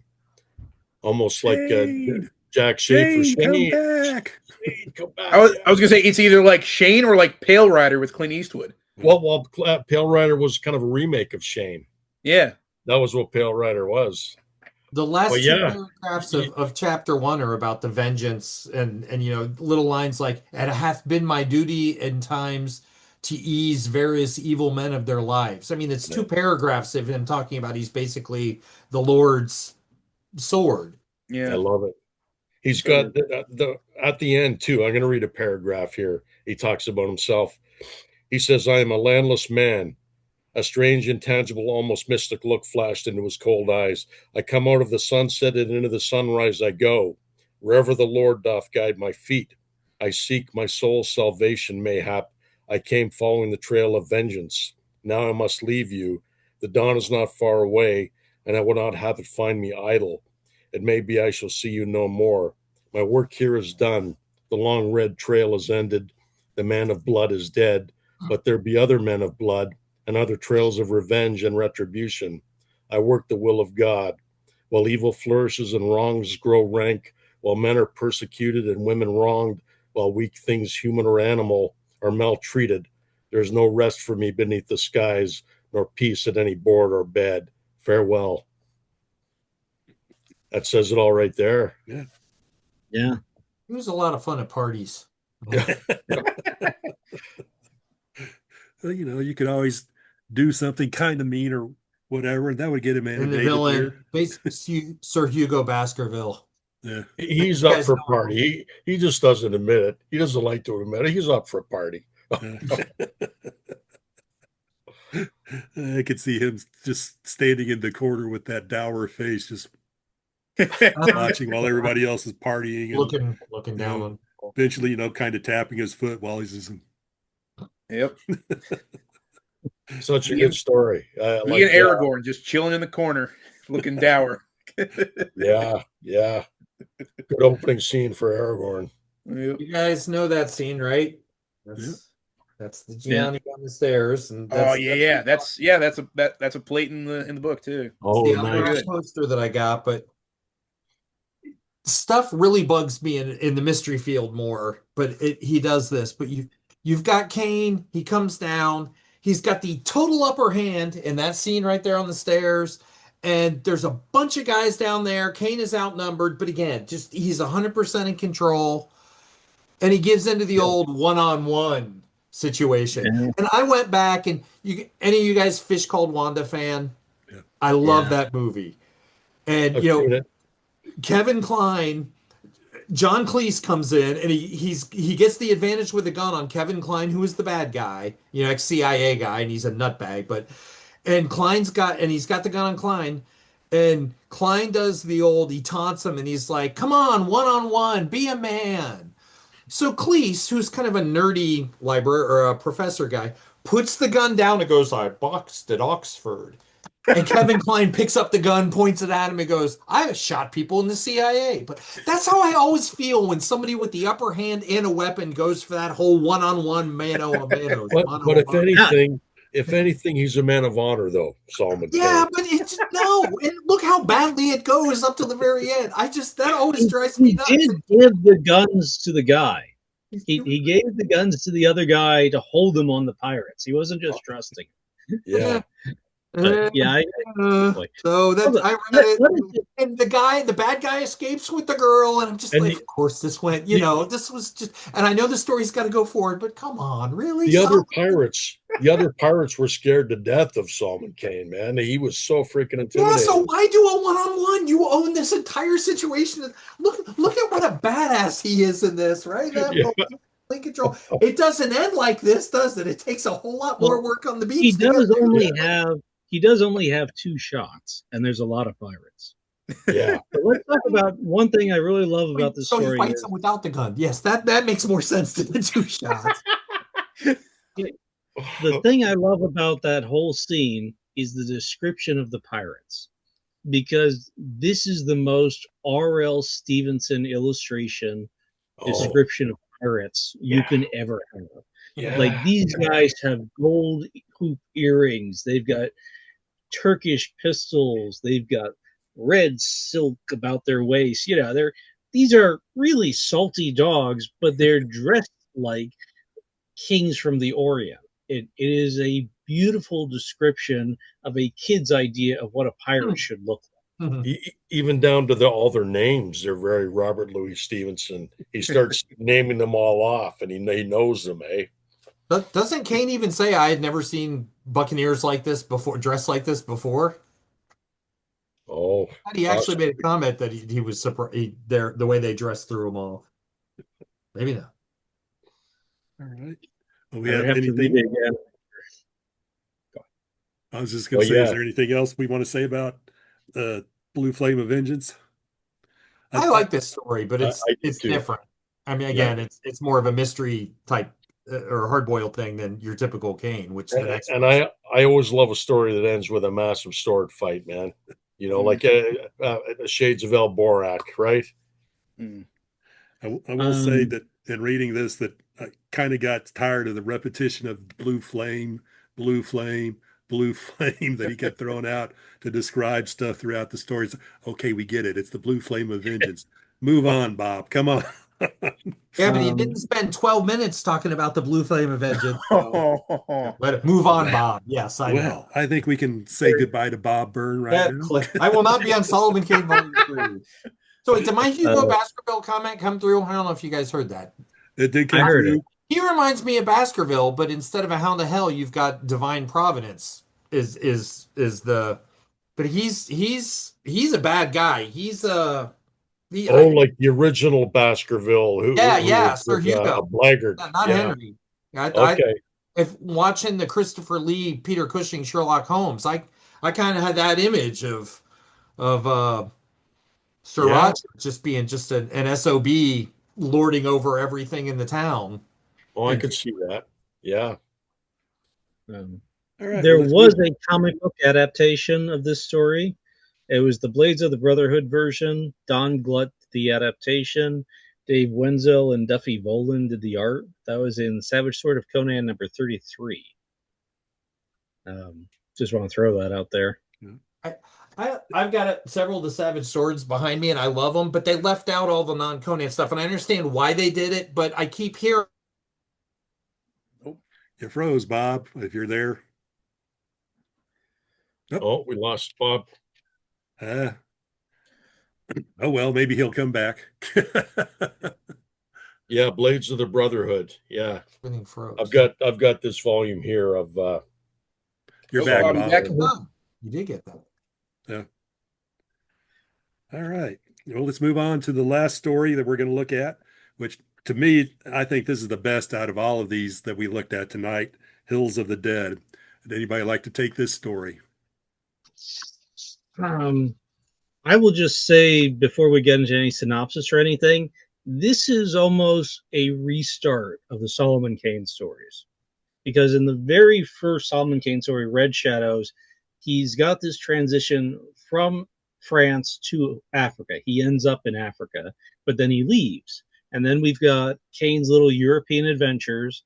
And then you've got the Moon of Skulls where he goes back to Africa. But again, he leaves. And there's not a lot of continuity between that first story, Red Shadows, and any of the European adventures and all that. There's really not a lot of continuity.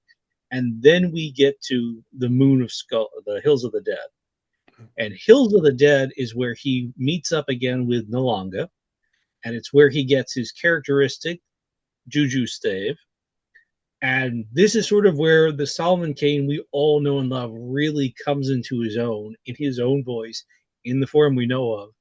And from this point out, it's almost pure African adventures. I mean, aside from some poems and stuff, this is really Solomon Kane going back to what we really love. And this is where you start to get more continuity between the stories. And it's like, this is where Howard is like, all right, I've written a bunch of stories. Let's try to make this a real proper series.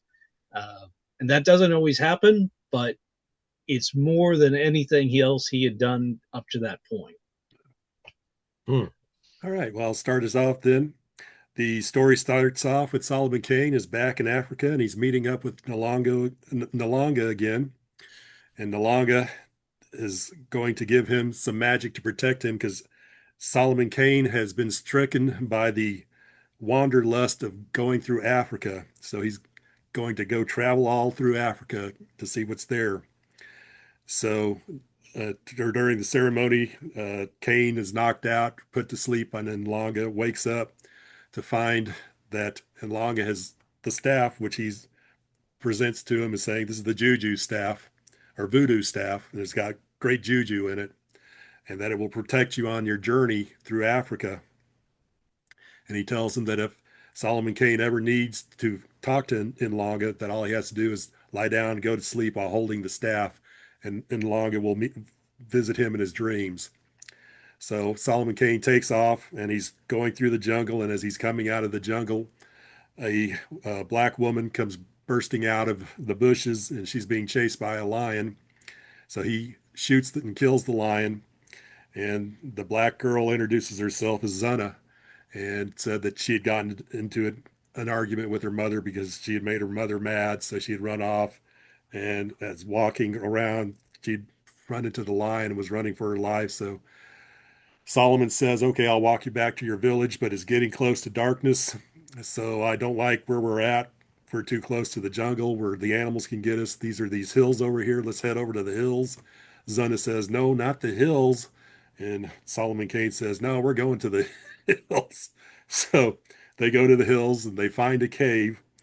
And Solomon tells Zana to go grab firewood, and he's going to make a fire with some of the dried grasses and branches that he can find in the immediate area inside the cave. And while he's doing that, he gets this weird feeling, looks over, and he sees two of the strangest black natives he's ever seen. These two men don't look right. They're very pale, very ashen. They don't say anything, and they're watching him.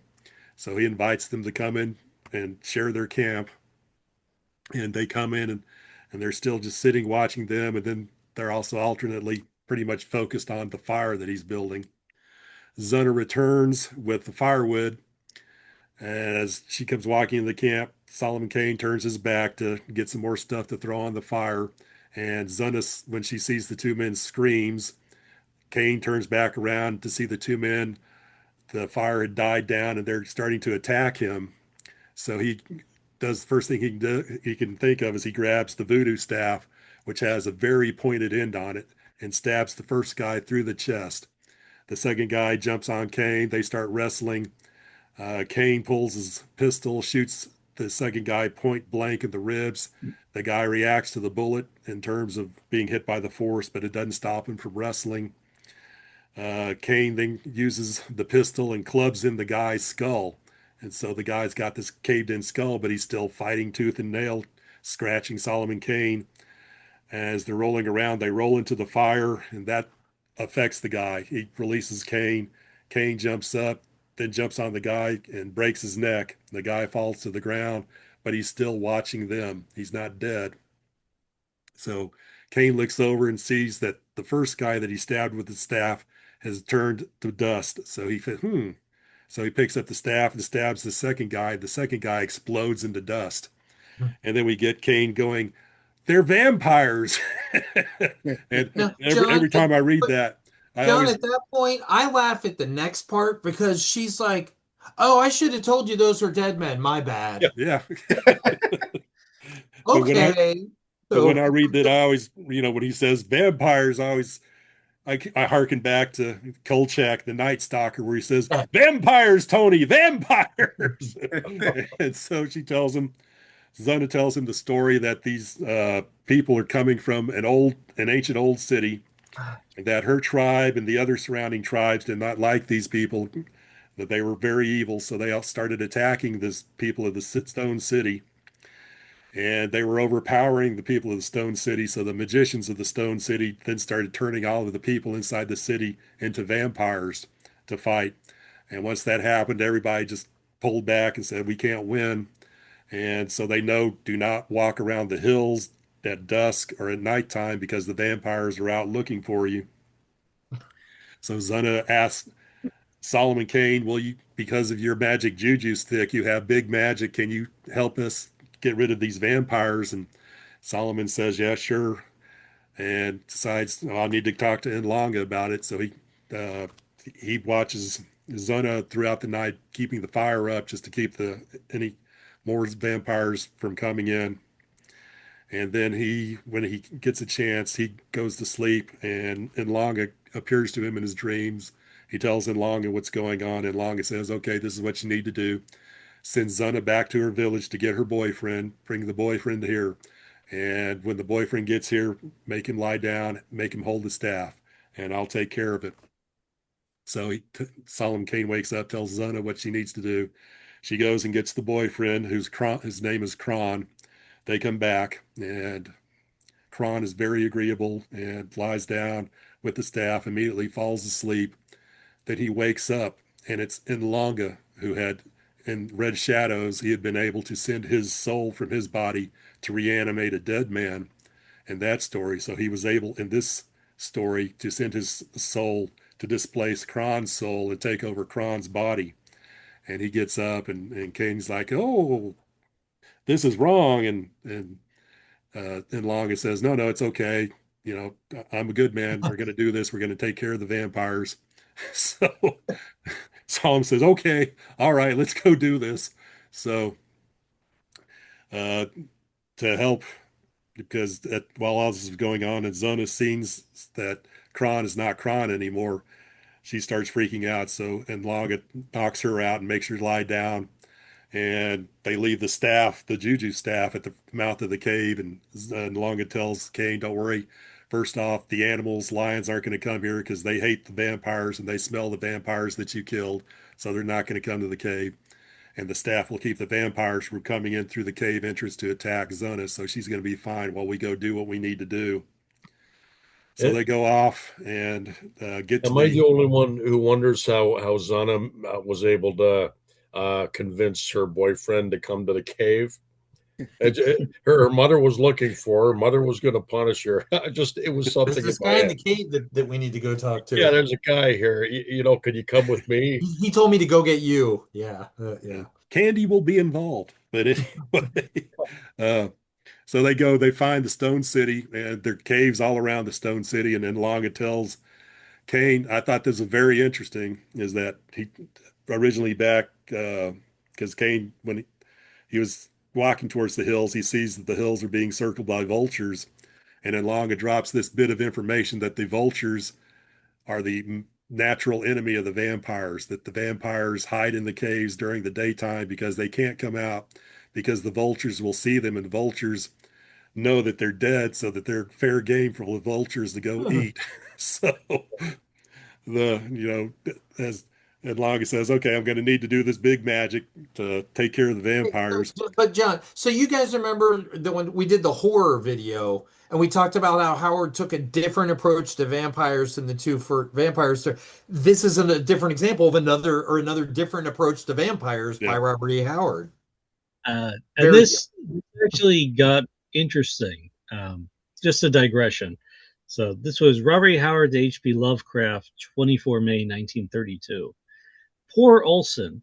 What you say of him clinches my conclusion that he is completely insane. I first heard from him a long time ago when he wrote commenting on my Hills of the Dead, favorably, by the way. And this was a crazy fan called Olson, who lived in Sheldon, Iowa. And he was writing all these pulp authors about their stories about revenants and vampires and the undead and physics, telling them how they got it wrong.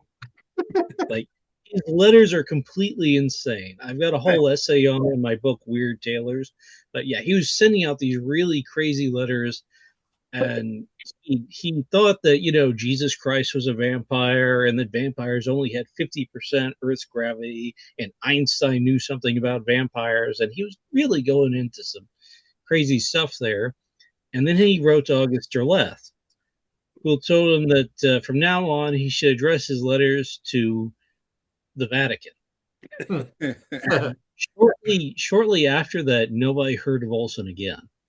And the joke they all had was that the guy had syphilis and was just nuts. But yeah, it's one of those fun little asides that he thought Robert E. Howard got vampires right in this story, even though this is probably the weirdest vampires that Robert E. Howard ever wrote. They don't act like the Bram Stoker vampires. They're very much more like the classic revenants, but they suck souls. All right, so please continue. We were on the vulture magic. So while Longa starts doing his big magic, all the vampires start coming out of the caves and start attacking Solomon Kane and Longa, and Solomon Kane's fighting them off as best as he can, but there are too many of them. So Longa says, okay, let's go up to the top of this cliff over here. And so they run up to the top of the cliff, and Longa still's doing his magic while Kane's fighting, and Kane just gets overcome by all of these vampires. They drag him down, start tearing at him, and start actually, it does say that, if I remember correctly, that they all kind of start licking at his wounds, at the blood in his wounds.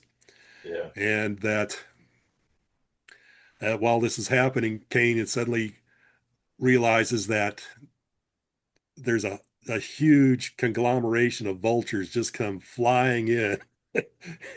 Start attacking all of the vampires, and the vampires immediately start getting up and running back to their city to try and get inside their city where they can hide inside the buildings from the vultures while vultures are attacking them, and get it's scenes in my mind of Alfred Hitchcock's The Birds, where all the people are running and the birds are attacking the people. And so see, I was thinking of the Wicked Witch of the West standing at her window screaming, "Fly, my pretties, fly!" Yeah, we could see some flying monkeys in there. That would have been a good thing too. Bring in some flying monkeys. But the vampires make it into their city where the vultures are keeping them in the city. So Longa then has a big old bag of leaves are on the walls like a siege, just around it on the city, waiting for them. It's military like. And Longest lights a fire and throws it into the city, and the city's old and overgrown with dried grass and brush, and goes up in flames. And the vampires throughout the entire, from the first two black vampires throughout, this attacking horde of vampires, never uttered a sound. But as they're all being burned up in the city, as it's burning, Howard writes about the silence is broken by one vampire letting loose an ungodly scream as it's being consumed by flames.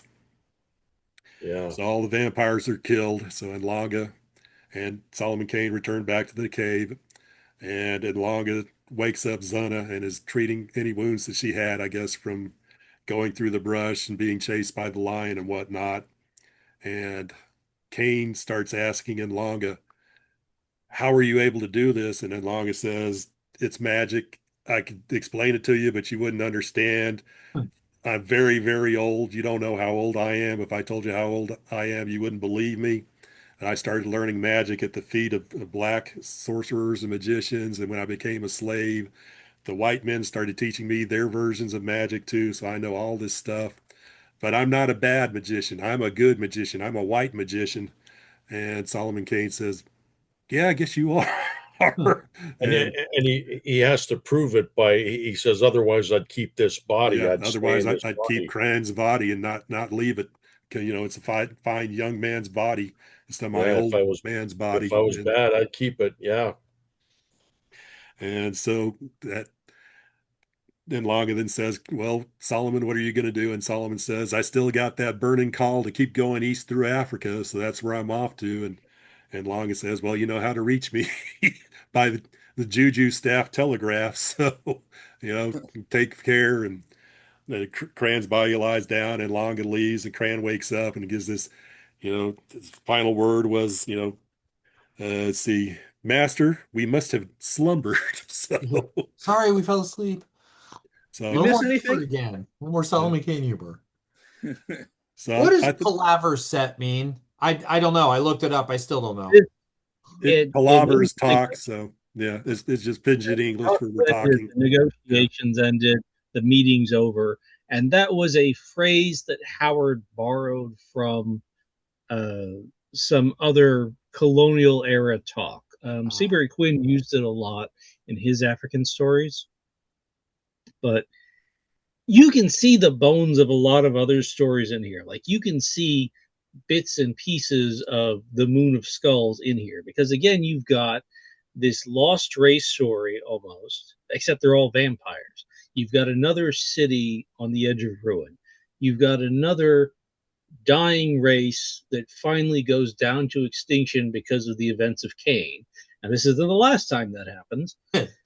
And, it is very much, that's how Howard liked to do it, because he was doing something very specific when he was setting up these stories. And that was, he was making a story that was bigger than Solomon Kane himself. So this isn't just an adventure of Solomon Kane. This is the last final story of this people, this relic civilization from some unimaginably ancient past that is finally coming to its utter culmination and extinction. And this is it. This is that cosmic moment. It's not just, oh, he set fire to some grass and they all died. He builds it up to this really historical moment, because that's how he did it with everything, with the Conan stories, with his boxing stories. You have to build up both sides, and you have to make the event about something more than just two people hitting each other. You have to, get the reader invested in what's going on. So that's what he was doing, and that's sort of why I say this is sort of like a reboot or restart of the Solomon Kane stories, because you've got this wonderful characterization of Nalanga. And this is the most Nalanga's ever been in this story or any other story. Yeah. And he is very much a sympathetic, he is very much a helpful character, but he's also his own person. He's not just a sidekick. Yeah. He's proud. He's more proud of his pidgin English That's the thing he's most proud of is this pidgin English that he speaks. What, Yeah, so and what do yet you his guys native think? language, he talks so majestic, but he's so proud of his pidgin English. When he drops the pidgin English, I mean, to me, it's like someone's talking Cockney the whole way through of whatever, like an entire movie, and at the end they're suddenly talking like a noble in the House of Lords. They just flip a switch. And that really was odd to me that he just dropped it without even explaining why or what in that final chapter. Well, that I was the always thought point. He mentioned that he was going back into his native language. He wasn't doing the pidgin English anymore. Yeah, And it may also have been because he had so much in trying to explain to Kane that he did not know enough of Coming down pidgin into his English terminal, to get the his concepts yeah. out. So it's okay. Kane knows Yeah. and he's, our Man, that language. was So retaining, it was like he's a ship. retaining the mystery too. He's this wizard character. He's like Gandalf or the Harry Potter guy. He's like this wizard character, and he just likes to keep the mysticism and the mystery. I think Nalanga, such a great character. Yeah. Like Since Bobby we're was saying. talking about Since we're talking about Nalongo, we should talk about racism in the story, or I should say depictions of race. Okay, so Solomon Kane is coming in as a kind of white savior character, but more than anything else, he's extremely paternalistic. There aren't many black characters. All the vampires are supposed to be like ancient Atlanteans or something, but there's only like 3 black characters: Nalonga, Kral, and the girl. And he says that, the girl and Kral, they're mixed race. They got a lot of Berber in them. And Berber is the white North African tribes. So he's saying, okay, they're mixed race. They're what they would call high yellow in the South. And they're incredibly cringeworthy supplicant. They want to worship him as a god as soon as they see him kill 2 vampires with his own hands. And you get that more than once in the Solomon Kane stories, and it never gets better. But at the same time, he's portraying them as very diffident, somewhat superstitious, but polite, kind, not aggressive, not violent. And in Howard's context, in how Howard liked to depict black characters, the good black characters are always very polite and diffident and not aggressive toward white people. If you read Robert Howard's Ace Jessel, his black boxer character, Jessel will beat the shit out of anybody that he's supposed to, but they're always like another black person. Whenever he talks to a white person, he's very diffident, he's very polite. He is the model of the good black archetype in the South at the time. And Howard never uses the N-word in any of these Solomon Kane stories. He never has that American prejudice come out from Solomon Kane. Solomon Kane doesn't want to see black people enslaved.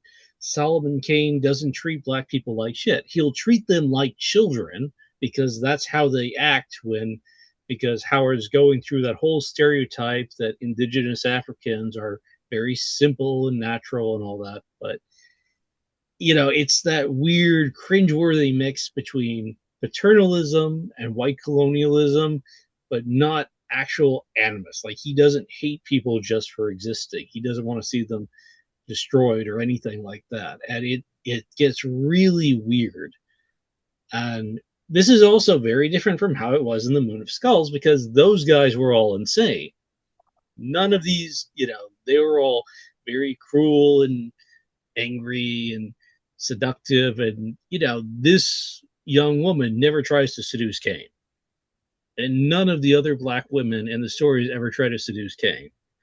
We made that point with the Moon of Skulls. It doesn't happen again. But when we talk about, yes, the racism in Kane's African stories gets a little weird, it's really the depiction of race is not what we expect because it's not realistic. It's extremely stereotyped. It's not necessarily mean, but it's going off of those literary tropes of how white people at the time expected black people in this situation to act, and Howard is rolling with it and rolling with it. Anybody want to tell me I'm full of shit? well, About anything or just that? Yeah, Well, I would perhaps say that maybe people understand that by now. So we probably don't really need to keep beating it into a dead horse. They just understand he wrote the 1920s and 1930s. He was writing with what the culture was at the time. So just be aware if you're triggered by that, it's going to be in the stories. You know, like you were saying, Bobby, he's treating in Hills of the Dead, he's treating them differently than how he treated them. And it certainly Moon of wasn't done Skulls in a hateful way. Yeah, and Red Shadows, he has reason for writing them the way he did in Moon of Skulls, because he's trying to show that this is a very violent race that has been degraded over time. Red Shadows, that that one was kind of offensive in the way he wrote it. You know, I keep going back to the Argosy associate editor who rejected that tale. You know, was saying you're writing it like Eugene O'Neill jungle fiction, and it's there, but Hills of the Dead, it's a decent story. Yeah, he's treating the people in sort of the paternalistic way, but then again, he's dealing with a young girl and a young boy, so paternalism coming in through there. So that's about all I would say is people are going to know from here on out, hey, when he's talking about Africa, it's going to be how Africa was viewed at the time of the 1920s and 30s. And, if that's going to bother you, don't read the story. If you put it aside, read the story and see what you get out of it. What'd you have there, Jim? Oh, this is the Bantam cover for Hills of the Dead. And there you see nice. Zona on the cover and the vampires over here. Yeah. And that looks like a Steve Holland posed Solomon Kane almost. But yeah, that's does Bob Larkin do that cover? I think it's Bob Larkin. Yeah, you're right.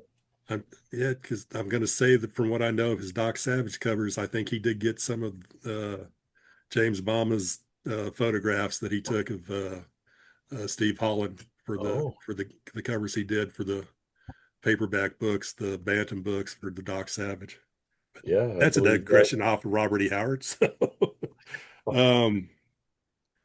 So I was going to say, that going on what we talked about earlier, that Howard did love or read a lot.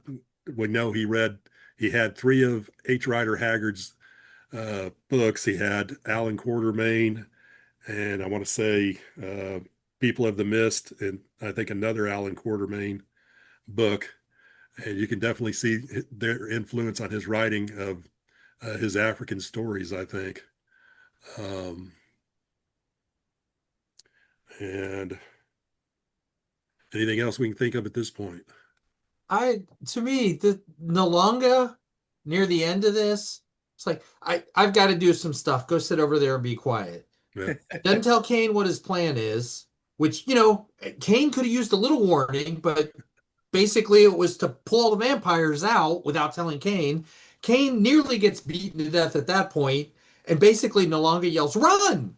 So they go running off to the thing, and then Kane again, after they survive all this, Kane sat in, the Puritan's garments hung in tatters about his frame. His limbs and breast were deeply gashed and darkly bruised, but he had no mortal wound. I'd have been pissed at Nagamba about this. Normally Kane's the one, of course, normally calling shots. These are his stories, but that's not really what I'm looking for my ally to do in a thing. And I was thinking, since you mentioned Gandalf, if Gandalf would sit there and just wait, and then 4 million orcs come in, and he's like, okay, let's run now. I think he kind of hung Kane out to dry a little on this. And Nalonga seems he's a little mischievous, Nalonga. Well, and what I was thinking when Bobby was talking about him before, Nalonga, I was thinking, yeah, he's that, and he's some of the trickster god from the Anasazi mythology is kind of what I sense in that. So it all worked out, and the vultures came in and all that, but I don't know. Every That time was kind of Nalonga's talking, he's got a little twinkle in his eye. Yeah, Since he's not the one quite as much danger as Kane is during this whole little plan he's got that he kept to himself. But that really stuck out to me as it led to the Well, vultures and the fire and everything. he was using Kane as a distraction. Well, Uh-huh. while he could do Yeah. his thing and Fear all the threw him into the vampires, middle of him. Yeah, exactly. right? Yeah. Yeah. Well, you So- like the story though, Bob, right? Did you enjoy the story? This one? Yeah. No, I Yeah. mean, this is to me, supernatural Kane. This is even the fact when Kane says demonry must fight demonry. That's not very Puritan, but Kane and has to come to some kind of realization or reality in dealing with Nalonga and what he believes is a Puritan and warrior of God and And the things he's seen over the years too, right? He's got to come to terms with that there's demons and vampires and these things out there. And you got to do what you have to do to beat them. And the staff of Solomon, is biblical, but it's this supernatural thing that Nalonga's using. So there's a lot in there. No, yeah, I like this story. Yeah. And he almost has that aversion to magic that Conan has too, but he's willing to use it for the good of what he does, right? Well, that's what I was going to say. The touch of the pagan Mhm. that we talked about earlier. This is really where it comes for, because he's like, okay, black magic must fight black magic. And that's really not a Christian thought when you go into it. But he's like, okay, this is what we got to do because this is the only thing that works. Like, he tries to do a rational European approach. Is like, okay, well, why don't we make 1,000 of these sticks, arm the people, and go get the vampires? Like, can't do that, man. We can't remake the spells on this guy. I was like, okay. Yeah. And he's really lost when it comes to magic, but he comes to accept that Nalonga's on his side and he needs to rely on him, even if it doesn't agree with his religion. Yeah. This is the first story of, like we said, it is kind of the reboot of his storyline. It's the first of a series of stories that does my favorite thing that Howard does with Kane, where he takes this guy with a very strict, literally puritanical worldview and shows him, hey, your worldview might have some merit, but it's so strict that it doesn't fit what's actually going on in the world. In this world, magic exists, and it's not all 100% bad. Going back to what Nalonga said, if all magic was evil, if all my magic was from the devil, I would take this young man's body and I'd walk home with it. But I'm not going to. I've used it for its purpose. We've rid a great evil from this world, so I'm going to give his body back to him. And Kane is just absolutely mind-boggled by this. Because, as we keep saying, it doesn't fit into his Christian theology, or his puritanical Christian theology. And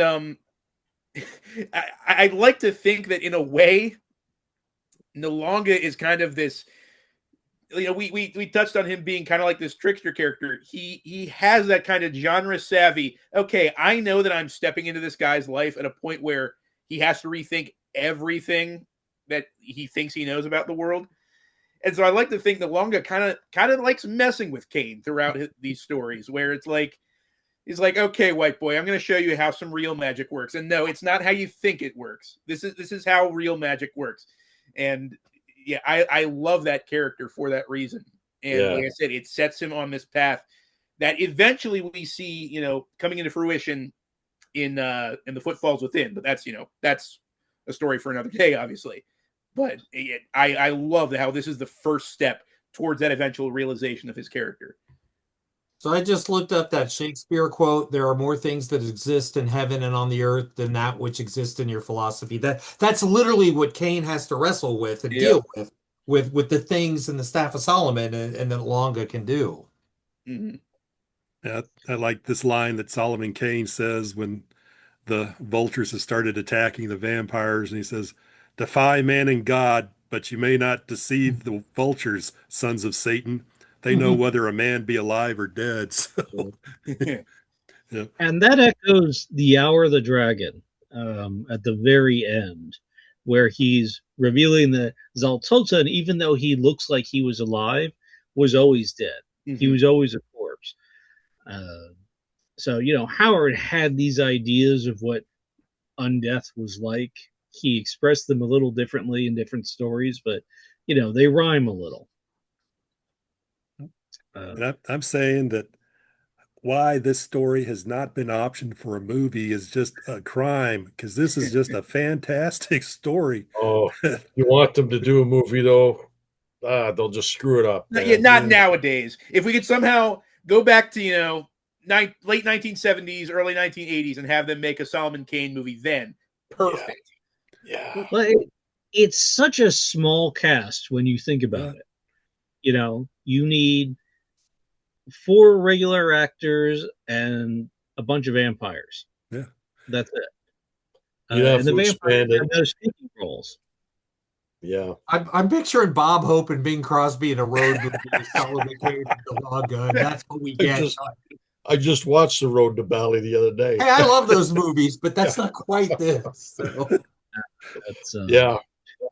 All right, but all seriousness, from this point on, when we look at the stories of Robert E. Howard, they're really going off on this one. Like, there are stories in the future that refer back to the Hills of the Dead, where he breaks his musket and he doesn't have it anymore to use against anybody else. And he's got the voodoo staff, and he learns more about the voodoo staff in a future story. But he's always got it with him from this point on, except when somebody steals it. But it's very much not an origin story, but it's where Kane becomes the character that we know. The character that everybody's really familiar with is right here, when he's being defined by being in Africa with the voodoo staff, just walking in with his savior complex, and sometimes learning that he can make a difference, and sometimes he cannot. Yeah. That's all future stories. Yeah. That whole thread of continuity really starts strong here.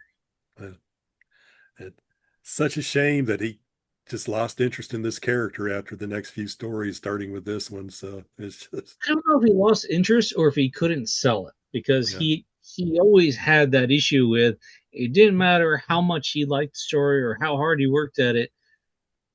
Farnsworth Wright determined what got in there, and Wright was always going for the next big thing. Maybe if Howard had lived long enough, he could have sold some of these to Jungle Stories, but we'll never know. Yeah. Right. But it's all transition, all maturing, and there wouldn't be no Conan without Solomon Kane, and it's a progression, right?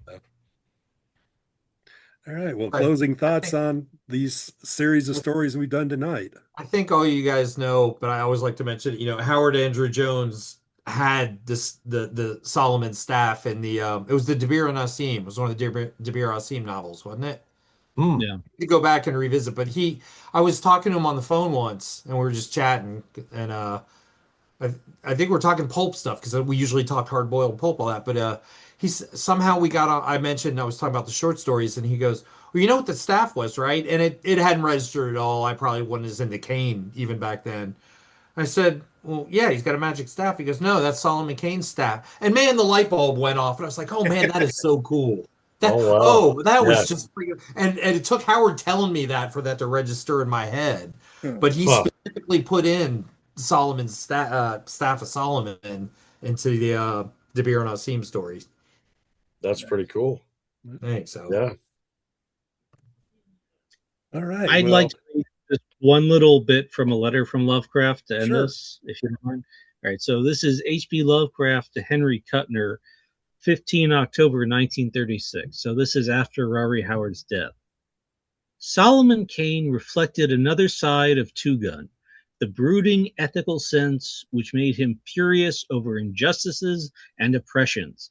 How he used to storm over the maltreatment of prisoners by policemen, the high-handed outrages of absentee oil corporations in Texas, and latterly the absorption of Abyssinia by Italy.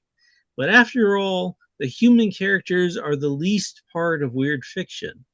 REH had a strange atmospheric power which manifested itself in more subtleties of description than even he himself realized, and which leaves in the reader's mind a menacing, mist-breathing image of cyclopean walls in the jungle, smothered in unwholesome vines and hiding hellish secrets older than mankind. Hmm. And when Lovecraft says that, the stories that he's thinking of in that instance have to be the Moon of Skulls and the Hills of the Dead, because those are the two main stories where Howard has these lost cities in Africa. And I told you that Lovecraft liked the Solomon Kane stories. He liked Solomon Kane as a character, but Lovecraft was not someone that liked human characters for their own sake. He liked the setting, the atmosphere, the weird happening.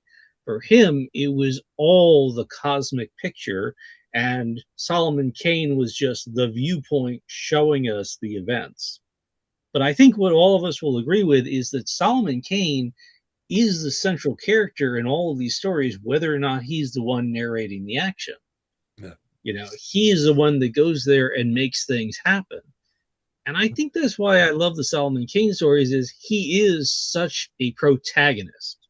And a lot of people, a lot of writers really struggle to get a character that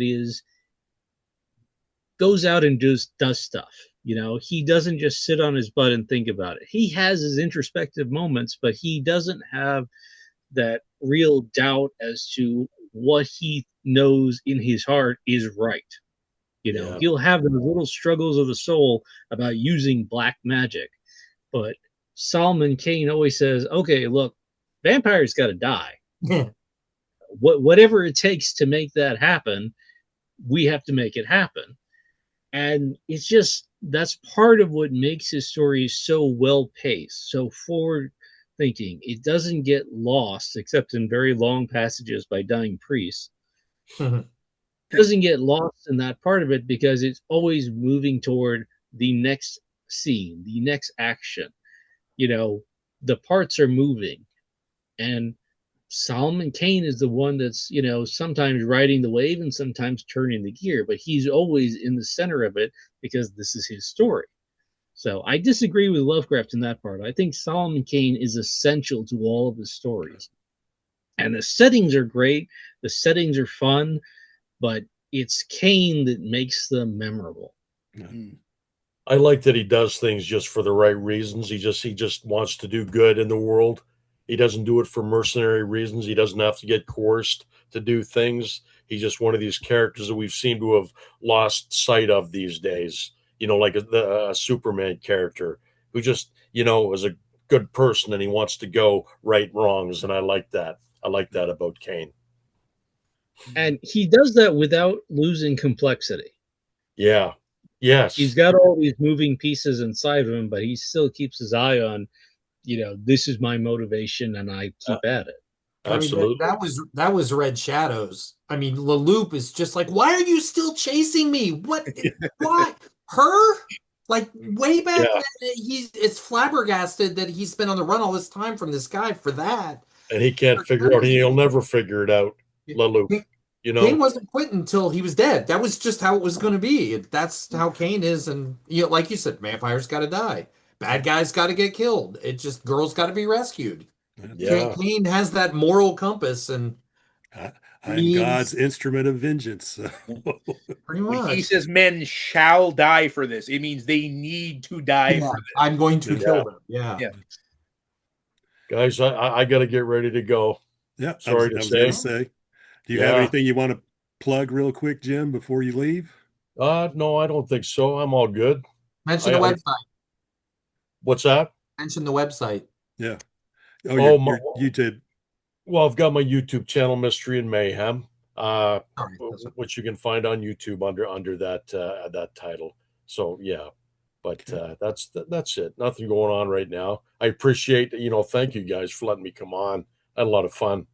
It was great to have you. Thank you Yeah. for joining us. We'll look forward to the third and final part of this when we get around to it in a couple of months or so. So, well, if you have me, I'll join you for that. But I don't want to take up somebody else's spot. If you want to bring somebody else in, but I'd be more than happy to come in on that one too.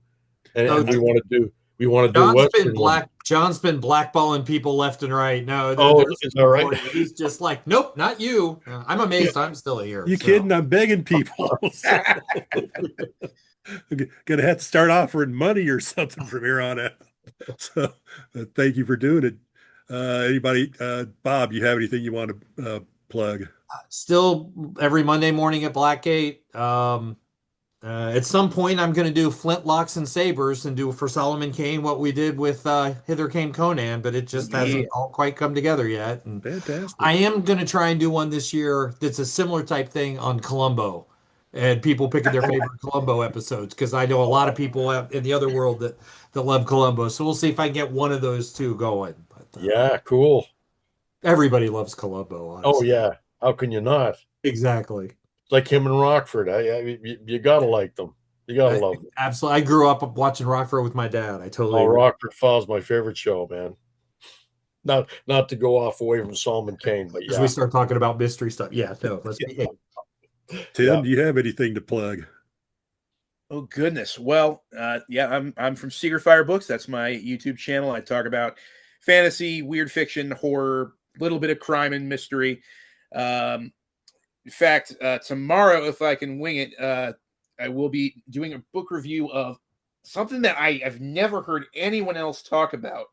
Let me see if I can find it on a bookshelf here. Nope, that's not it. That's not it either. There we go.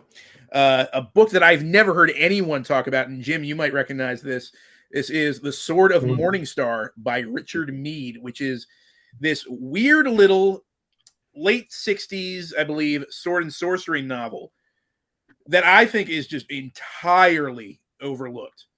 And so I read this in like a week, and I decided, you know what, people need to know about this. So I'll probably be putting up a video for this book tomorrow.